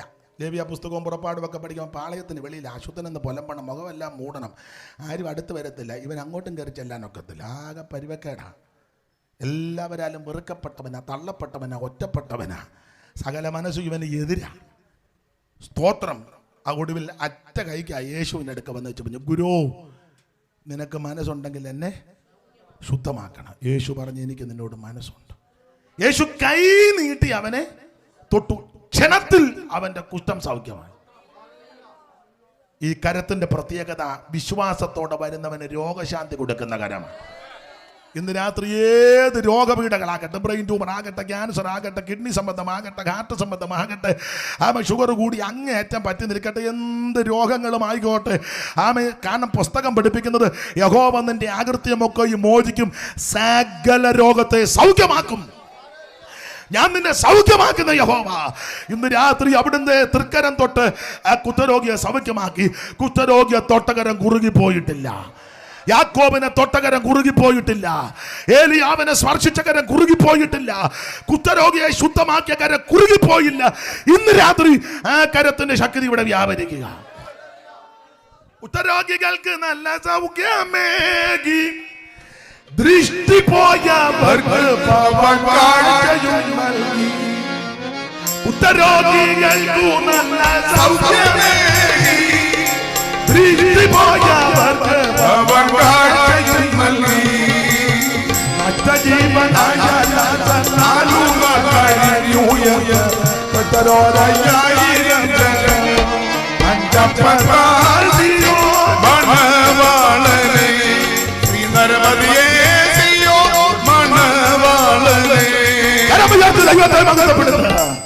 എന്നെ കേൾക്കുന്ന പ്രിയരെ, രക്ഷിപ്പാൻ കഴിയാതെ വണ്ണം യഹോവയുടെ കൈ കുറുകിയില്ല.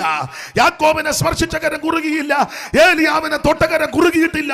കുഷ്ഠരോഗിയെ ശുദ്ധമാക്കിയ കരം കുറുകിപ്പോയിട്ടില്ല. ഓടിച്ചവസാനിപ്പിക്കുക. ചില വ്യക്തികൾ, മാതാപിതാക്കൾ കർത്താവിന്റെ കൈ വെച്ചൊന്ന് പ്രാർത്ഥിക്കാൻ പിള്ളേരെ കൊണ്ടുവന്നു. ശിഷ്യന്മാര് വിലക്കി. അപ്പോൾ യേശു അടുത്ത് വന്ന് പറഞ്ഞു, ശിശുക്കളെ തടയരുത്, അവരെ എൻ്റെ അടുക്ക വിട്. ആ ഭാഗം നിങ്ങൾക്കറിയാം. അവിടുത്തെ തൃക്കരം കുഞ്ഞുങ്ങളുടെ ശിരസിൽ വെച്ച് കൈവച്ച് അനുഗ്രഹിച്ചെന്ന അവിടുത്തെ കരത്തിന്റെ പ്രത്യേകത നമ്മുടെ തലമുറകളെ അനുഗ്രഹിക്കുന്ന കരമാണ്. നിന്റെ സന്തതി നശിക്കാൻ അനുവദിക്കത്തില്ല. നിന്റെ തലമുറ അസ്തമിച്ചു പോകാൻ അനുവദിക്കത്തില്ല. നിന്റെ തലമുറയ്ക്ക് ദോഷം വരാൻ അനുവദിക്കത്തില്ല. നമ്മുടെ തലമുറകളെ അനുഗ്രഹിക്കുന്ന കരമാ. ആ കരം കുറുകിപ്പോയിട്ടില്ല. ഓടിച്ചോടിച്ചങ്ങ് വിടുക. ഇതൊക്കെ നിന്ന് വ്യാഖ്യാനിച്ച് പ്രസംഗിക്കാൻ ഇഷ്ടമുള്ള ഭാഗം അതങ്ങ് തൊട്ട് പോവുക. 3 ദിവസം മുഴുവൻ തിരുവചനം കേട്ടത് ഈ മക്കൾ. ശിഷ്യന്മാർ വന്ന് പറഞ്ഞു, ഗുരു ഇവിടെ ചായക്കടയില്ല, വീഡിയോയില്ല, ഒന്നുമില്ല. ഇപ്പോഴാണെന്നില്ല പിള്ളേർ ബൈക്കെ കൊണ്ടു തരുന്നതിനെ പറഞ്ഞില്ല, ഒരു ബനീനുമൊക്കെ ഇട്ട് എന്തോ സൊമാറ്റോ. ഓ തെറ്റിയോ?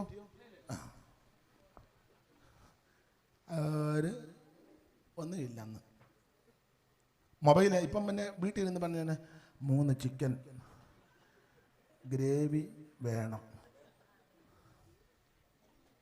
10 മിനിറ്റ് കഴിയുമ്പം ഹോം ഡെലിവറി. അതാ ഒരു ഇംഗ്ലീഷ് കൂടി ഇരിക്കട്ടെ. ഇത്ര നേരം 1.25 മണിക്കൂർ നിന്നാൽ. അന്ന് ഹോം ഡെലിവറി ഒന്നും ഒരു ഡെലിവറി ഇല്ല. 3 ദിവസം മുഴുവൻ തിരുവചനം കേട്ടു. ശിഷ്യന്മാർ പറഞ്ഞ്, ഇല്ല ഗുരു വിട്ടേര്. അന്ത്രയോസ് എന്നും യോഗം കേൾക്കുന്നുണ്ട്. പുള്ളിക്ക് ഇതൊന്നും വലിയ വിഷയമില്ല. പുള്ളി ഇടയിൽ കൂടെ ചെന്നൊരു കൊച്ചനെ കളിപ്പിച്ച് 5 അപ്പം അതിൻ്റെ അമ്മ എങ്ങാണ്ട് കൊടുത്തു വിട്ടതാ യോഗത്തിന് വന്നപ്പോൾ. അവനിവിടെ ലാവണ്യവാക്കും തിരുവചനം കേട്ടപ്പോൾ ഇത് മാറ്റി വെച്ചു. അന്ത്രയോസ് ഇതെന്നും കേൾക്കുന്നുണ്ട്, അവനിതൊന്നും വിഷയമില്ല. അവനിങ്ങനെ അടിച്ചു മാറ്റാൻ നല്ല വിരുദാ. അടിച്ചു മാറ്റി. അപ്പോൾ എൻ്റെ ചിന്തയാണ്, അന്ത്രയോസൊക്കെ ചിന്തിച്ചതാ, ഗുരു പൊതുയോഗം പിരിച്ചു വിട്ടോ, ഞങ്ങൾക്ക് കമ്മിറ്റി ഉണ്ടെന്ന്.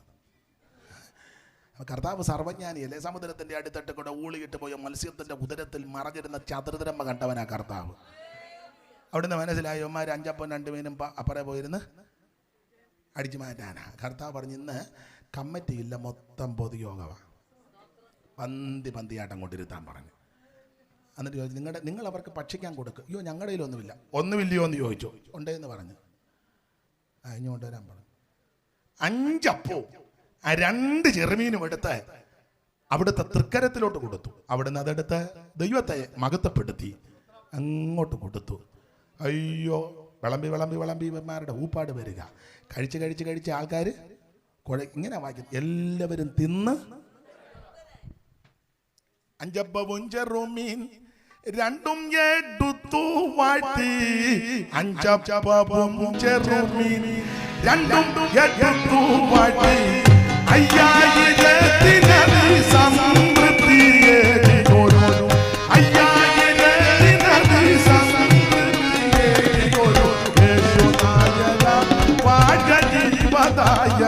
നിരന്തം യേശുനായക വാഴ്ക ജീവനായക. അവിടുത്തെ തൃക്കരങ്ങളെ കൊടുത്തു, എടുത്ത് ദൈവത്തെ മഹത്വപ്പെടുത്തി വാഴ്ത്തി കൊടുത്തു. എല്ലാവരും തിന്ന് തൃപ്തരായി. അവിടുത്തെ കരത്തിന്റെ പ്രത്യേകത തന്നെ സേവിക്കുന്ന, വചനം കേൾക്കുന്ന, വചനമനുസരിക്കുന്ന, ആരാധിക്കുന്ന ജനത്തെ തൃപ്തിപ്പെടുത്തുന്ന കരമാണ്. ഇന്ന് രാത്രി നിന്നെ തൃപ്തിപ്പെടുത്തും. Price the Lord. യാക്കോബിനെ തൊട്ടകരം കുറുകിയിട്ടില്ല, ഏലിയാവിനെ തൊട്ടകരം കുറുകിയിട്ടില്ല, കുഷ്ഠരോഗിയെ തൊട്ടകരം കുറുകിയിട്ടില്ല, കുഞ്ഞുങ്ങളുടെ ശിരസിൽ വെച്ച കൈ കുറുകിപ്പോയിട്ടില്ല, അപ്പമെടുത്ത് വാഴ്ത്തിയ കൈ കുറുകിപ്പോയിട്ടില്ല. ഒത്തിരി കാര്യം പറയാനുണ്ട്, ഒന്നുകൂടെ പറഞ്ഞങ്ങ് നിർത്താം. അവിടുന്ന് നമുക്ക് വേണ്ടി മരിച്ചു, പീഡകൾ സഹിച്ചു. അവിടുത്തെ ആ തിരുക്കരം ആണികളാൽ തൂങ്ങപ്പെട്ട് ക്രൂശിൽ കിടക്കുക. ഇന്ന് രാത്രി ആ ക്രൂശിലോട്ട് നോക്ക്. ഞാനും നിങ്ങളും ചെയ്ത അക്രമങ്ങളും അനീതികളും പാപങ്ങളും ക്രമക്കേടുകളും അവിടുന്ന് നമുക്ക് വേണ്ടി വഹിച്ച് അവിടുത്തെ ആ തൃക്കരം ആണുകളാൽ തൂങ്ങപ്പെട്ട് കിടക്കുക. വിവരിക്കുന്നില്ല. അവിടുന്ന് മരിച്ചു. വിലാപ്പുറത്ത് കുന്തം കൊണ്ട് കുത്തി രക്തവും വെള്ളവും ചാടിപ്പുറപ്പെട്ടു. പീലാത്തോസിന്റെ അനുമാനത്താൽ രാത്രി വന്ന് നിക്കോമോസും അരിമത്യയിലെ യോസേപ്പും കൂടെ അനുവാദം ചോദിച്ച് അവിടുത്തെ തിരുശരീരം ക്രൂശിൽ നിന്ന് ഇറക്കി. 100 രാത്രി സുഗന്ധക്കൂട്ടുള്ള നിർമ്മലശീലക്കകത്ത് പൊതിഞ്ഞ് അരിമത്യയിലെ യോസേപ്പിന്റെ ആരെയും വെക്കാത്ത കല്ലറക്കകത്ത് കൊണ്ട് അടക്കി കല്ലുരുട്ട് വെച്ച് മുദ്ര വെച്ച് ചരിത്രം 100 പടയാളികളെ കാവൽ ഏർപ്പെടുത്തിയെങ്കിലും കൊരിന്ത്യലേഖനം 15 നേരത്തെ പൗലോസ് ഓർപ്പിച്ചതുപോലെ, തിരുവെടുത്ത് പറഞ്ഞതുപോലെ അവിടുന്ന് 3-ാം ദിവസം ഉയർത്തു. ഇന്നും അവിടുന്ന് ഉയർത്തു ജീവിക്കുന്നു. അരിമ ശിഷ്യന്മാർക്കെല്ലാം പ്രത്യക്ഷപ്പെട്ടു. ആദ്യം മറിയയ്ക്ക്, പിന്നെ കേബാവിന്, 12 പേർക്ക്, 11 പേർക്ക്, എമ്മവസിപ്പോർക്ക്, കടൽക്കര വെച്ച് ബദാന്യ വെച്ച് മുറി അടച്ചിട്ടപ്പോൾ തോമാസ് ഉള്ളപ്പോൾ ശേഷമുള്ളവർക്ക് 500-ലധികം പേർക്ക്. പൗലോസ് പറയാ, ഒടുവിൽ അകാലപ്രജ പോലുള്ള എനിക്കും അവിടുത്തെ ശിഷ്യവൃന്ദങ്ങൾക്ക് പ്രത്യക്ഷപ്പെട്ട് ഏതാണ്ട് 10-40 ദിവസം അവരുടെ കൂടെ ഇരുന്ന് ഒടുവിൽ ഇവരെ എല്ലാം കൂടെ കൂട്ടി ബദാന്യോളം കൊണ്ടുപോയി ആ അന്ത്യകൽപ്പന അങ്ങോട്ട് കൊടുത്ത്. മത്തായി 28, മർക്കോസ് 16, ലൂക്കോസ് 24, അപ്പോസ്തലപ്രവൃത്തി ഒന്നുകൂടെ ചേർത്ത് പഠിച്ചാൽ അന്ത്യകൽപ്പനയിൽ പ്രധാനപ്പെട്ടതാ സ്നാനപ്പെട്ടോണം. അന്ത്യകൽപ്പന അങ്ങോട്ട് കൊടുത്ത് അവർ നോക്കി നിൽക്കുമ്പോൾ അവിടുന്ന് മുകളിലോട്ട് പോകുക. ആ പോകുന്ന പോക്കിന് ഇങ്ങനെ വായിക്കുന്ന ലൂക്കോസ് 24:50 അവിടുന്ന് കരമുയർത്തി നിൽക്കുക, അനുഗ്രഹിച്ച്. അത് വായിച്ച് ഇന്ന് രാത്രി നമുക്ക് അങ്ങ് നിർത്താം. ലൂക്കോസിന്റെ സുവിശേഷം 24-ാം അധ്യായം 50 മുതൽ താഴോട്ടുള്ള വാക്യങ്ങൾ വായിച്ച് ഇന്ന് രാത്രി മെസ്സേജ് നിർത്തുകയാ. സഹോദരിമാര് ചടികടാന്ന് വായിക്കുന്നുണ്ട്. വളരെ സന്തോഷം. ദൈവം നിങ്ങളെ അനുഗ്രഹിക്കട്ടെ. എങ്കിലും മൈക്കിൽ കൂടെ ഒന്ന് വായിക്കുകയാണെങ്കിൽ അതൊന്ന് അച്ചായൻ എടുത്തെങ്കിൽ ഒന്ന് വായിച്ചോ. ലൂക്കോസ് 24:50 ഒന്ന് വായിച്ചോ. എടുത്തവരൊന്ന് വായിച്ചോ. മൈക്കിൽ കൂടെ ഒന്ന് വായിച്ചോ പെട്ടെന്ന്. വായിച്ചേ. അനന്തരം അവൻ അവരെ ബഥാനിയോളം കൂട്ടിക്കൊണ്ടുപോയി. കൈ ഉയർത്തി അവരെ അനുഗ്രഹിച്ചു. മതി. എന്റെ ഭാഷ പറഞ്ഞ ആ കരം ഇന്ന് ഉയർന്നിരിക്കുക. എന്തിന്? തന്റെ ശിഷ്യവൃന്ദങ്ങളെ അനുഗ്രഹിച്ചുകൊണ്ട്. Praise the Lord. അവിടുത്തെ കരം കുറുകിപ്പോയിട്ടില്ല. ബദാന്യോളം കൂട്ടിക്കൊണ്ടുപോയി അന്ത്യകൽപ്പന കൊടുത്ത് സ്വർഗത്തിലേക്ക് പോകുന്ന വേളയിൽ ആ കരമുയർത്തിയവരെ അനുഗ്രഹിച്ചു. ആ കരം ഇന്ന് ഉയരത്തിൽ ഉയർന്നിരിക്കുക. തന്നെ സേവിക്കുന്ന, ആരാധിക്കുന്ന ജനത്തെ അനുഗ്രഹിക്കുന്ന കരം. ഇന്ന് രാത്രി രക്ഷിപ്പാൻ കഴിയാതെ വണ്ണം യഹോവയുടെ കൈ കുറുകിപ്പോയിട്ടില്ല. യാക്കോബിനെ തൊട്ടകരം കുറുകിയിട്ടില്ല. ഏലിയാവിനെ തൊട്ടകരം കുറുകിയിട്ടില്ല. കുഷ്ഠരോഗിയെ ശുദ്ധമാക്കിയ കരം കുറുകിപ്പോയില്ല. കുഞ്ഞുങ്ങളുടെ ശിരസിൽ കൈവച്ച കാര്യം കുറുകിപ്പോയിട്ടില്ല. അപ്പമെടുത്ത് വാഴ്ത്തിയ കരം കുറുകിപ്പോയിട്ടില്ല. ഉയർത്തപ്പെട്ട കരം കുറുകിപ്പോയിട്ടില്ല. ഇന്ന് രാത്രി ആ കരം നമ്മെ തൊടട്ടെ. ആ പഴയ പാട്ടിന്റെ 2 ചരണങ്ങൾ നമുക്ക് ചേർന്ന് പാടി ഇന്ന് രാത്രി യോഗം നമുക്ക് അവസാനിപ്പിക്കാം. TKS-ന്റെ പാട്ടാ, വളരെ പ്രചാരമായ നല്ല പാട്ടാ. അറിയാവുന്നവര് ഒന്ന് ചേർന്ന് പാടിക്കോ. കൈകൾ അടിച്ച് താളത്തിന് അടിച്ച് 2 ശീലി പാട്ട് പാടി. നാളെ നമുക്ക് ഇങ്ങനെ ഒരു യോഗം ഇവിടെ ഇല്ലല്ലോ. അതുകൊണ്ട് ഇന്ന് രാത്രി 10 മണിക്ക് നിർത്തുമെന്നാ പറഞ്ഞെങ്കിൽ 10 ആകാൻ ഇനി 10 മിനിറ്റ് ഉണ്ട്. അപ്പം ഞാൻ അല്പം കൂടെ മുമ്പാ നിർത്തിയത്. നിങ്ങൾക്ക് ഒരു സമാധാനം ഉണ്ടായിക്കോട്ടെ. അപ്പം അതുകൊണ്ട് 2 ശീലി പാട്ട് പാടി ആ കരമിന്ന് ഉയർന്നിരിക്കുക. ബദാന്യോളം കൂട്ടിക്കൊണ്ടുപോയി അവിടുത്തെ തിരുക്കരമിന്ന് ഉയർന്നിരിക്കുക, തൻ്റെ ജനത്തെ അനുഗ്രഹിച്ചുകൊണ്ട്. ആ പാട്ടിൻ്റെ ഈരടികൾ നമുക്ക് TKS-ന്റെ പാട്ടാ, മുമ്പേ പാടിയതാ. അതിൻ്റെ 2 പേര് ചേർന്ന് പാടി ഇന്ന് രാത്രി നമുക്കൊന്ന് പിരിക. ഒലിവന്നോതും മലയിൽ നിന്നും തിരുജനമരികിൽ നിൽക്കവേ, ഒലിവന്നോതും മലയിൽ നിന്നും തിരുജനമരികിൽ നിൽക്കവേ, ചരണമുയർന്നു ഗഗനേ ഗഗനായി താതനരികിലമർന്നുക, ചരണമുയർന്നു ഗഗനേ ഗഗനായി താതനരികിലമർന്നുക. എപ്പോരത്ഭുത പുരുഷൻ ക്രിസ്തു തന്റെ മഹിമാനിസ്തുലവ, എപ്പോരത്ഭുത പുരുഷൻ ക്രിസ്തു തന്റെ മഹിമാനിസ്തുലവ. ഒലിവന്നോതും മലയിൽ നിന്നു തിരുജനമരികിൽ നിൽക്കവേ, ഒലിവന്നോതും ഒലിവന്നോതും മലയിൽ നിന്നു തിരുജനമരികിൽ നിൽക്കവേ, ചരണമുയർന്നു ഗഗനേ താതനരികിലമർന്നുക, ചരണമുയർന്നു ഗഗനേ ഗഗനായി താതനരികിലമർന്നുക. ജയ ജയ നിസ്തുല ക്രിസ്തുരാജൻ, ജയ ജയ നിർമ്മല നായകൻ, ജയ ജയ നിസ്തുല ക്രിസ്തുരാജൻ, ജയ ജയ നിർമ്മല നായകൻ, ജയ ജയ കോശം ഉടനുക ജനമേ, ജയം തരുന്നാഥന് സ്തോത്രമേ, ജയ ജയ കോശം ഉടനുക ജനമേ, ജയം തരുന്നാഥന് സ്തോത്രമേ. എപ്പോരത്ഭുത പുരുഷൻ ക്രിസ്തു തന്റെ മഹിമാനിസ്തുലവ, എപ്പോരത്ഭുത പുരുഷൻ തന്റെ മഹിമാനിസ്തുലവ. കരമുയർത്തി ഹല്ലേലൂയ പാടാം. എല്ലാവർക്കും എഴുന്നേറ്റ് നിൽക്കാം. എല്ലാവർക്കും ഒരു നിമിഷം കൊണ്ട് എഴുന്നേറ്റ് നിൽക്കുക. ഒരു വരി പാട്ട്, അറിയാവുന്ന ഒരു പാട്ടുകൂടെ ചേർന്നങ്ങ് പാടിപ്പിരിക. എന്ന് കാണാം ഇനി എന്നു കാണാം എൻ്റെ രക്ഷ എന്നെ എന്നു കാണാം, എന്നു കാണാം ഇനി എന്നു കാണാം എൻ്റെ രക്ഷ എന്നു കാണാം. ജനമേ, യഹോവ നിങ്ങളെ അനുഗ്രഹിച്ച് കാക്കുമാറാകട്ടെ. യഹോവ തിരുമുഖം നിങ്ങളുടെ മേൽ പ്രകാശിപ്പിച്ച് നിങ്ങളോട് കൃപയുള്ളവനാകട്ടെ. യഹോവ തിരുമുഖം നിങ്ങളുടെ മേൽ ഉയർത്തി നിങ്ങൾക്ക് സമാധാനം നൽകുമാറാകട്ടെ. കരമുയർത്തി ഹല്ലേലൂയ പാടാം. എല്ലാവർക്കും ഇരിക്കാം. ഈ ശുശ്രൂഷയ്ക്ക് എന്നെ ക്ഷണിച്ച ആദരണീയ കർത്തദാസൻ രാജൻ പാസ്റ്റർക്കും കുടുംബാംഗങ്ങൾക്കും സഭയ്ക്കും സഭാവിശ്വാസികൾക്കും ഈ ദേശത്തുള്ള ദൈവമക്കൾക്കും ദൈവസഭയ്ക്കും എല്ലാവർക്കും നന്ദി. കർത്താവ് നിങ്ങളെ സഹായിക്കട്ടെ. ഒരപേക്ഷ നിങ്ങൾ ഓർക്കുന്ന സമയത്ത് എനിക്കും കുടുംബത്തിനും സഭയ്ക്കും ശുശ്രൂഷകർക്കും വേണ്ടി പ്രാർത്ഥിക്കണമെന്ന് അപേക്ഷിക്കുന്നു. വാക്യം വായിച്ച കർത്തദാസനും ദൈവദാസിയെയും ദൈവം അനുഗ്രഹിക്കട്ടെ. പ്രാർത്ഥനയിൽ ഓർക്കാം. ദൈവം എല്ലാവരെയും ആശീർവദിക്കാം. ഈ ശുശ്രൂഷയുടെ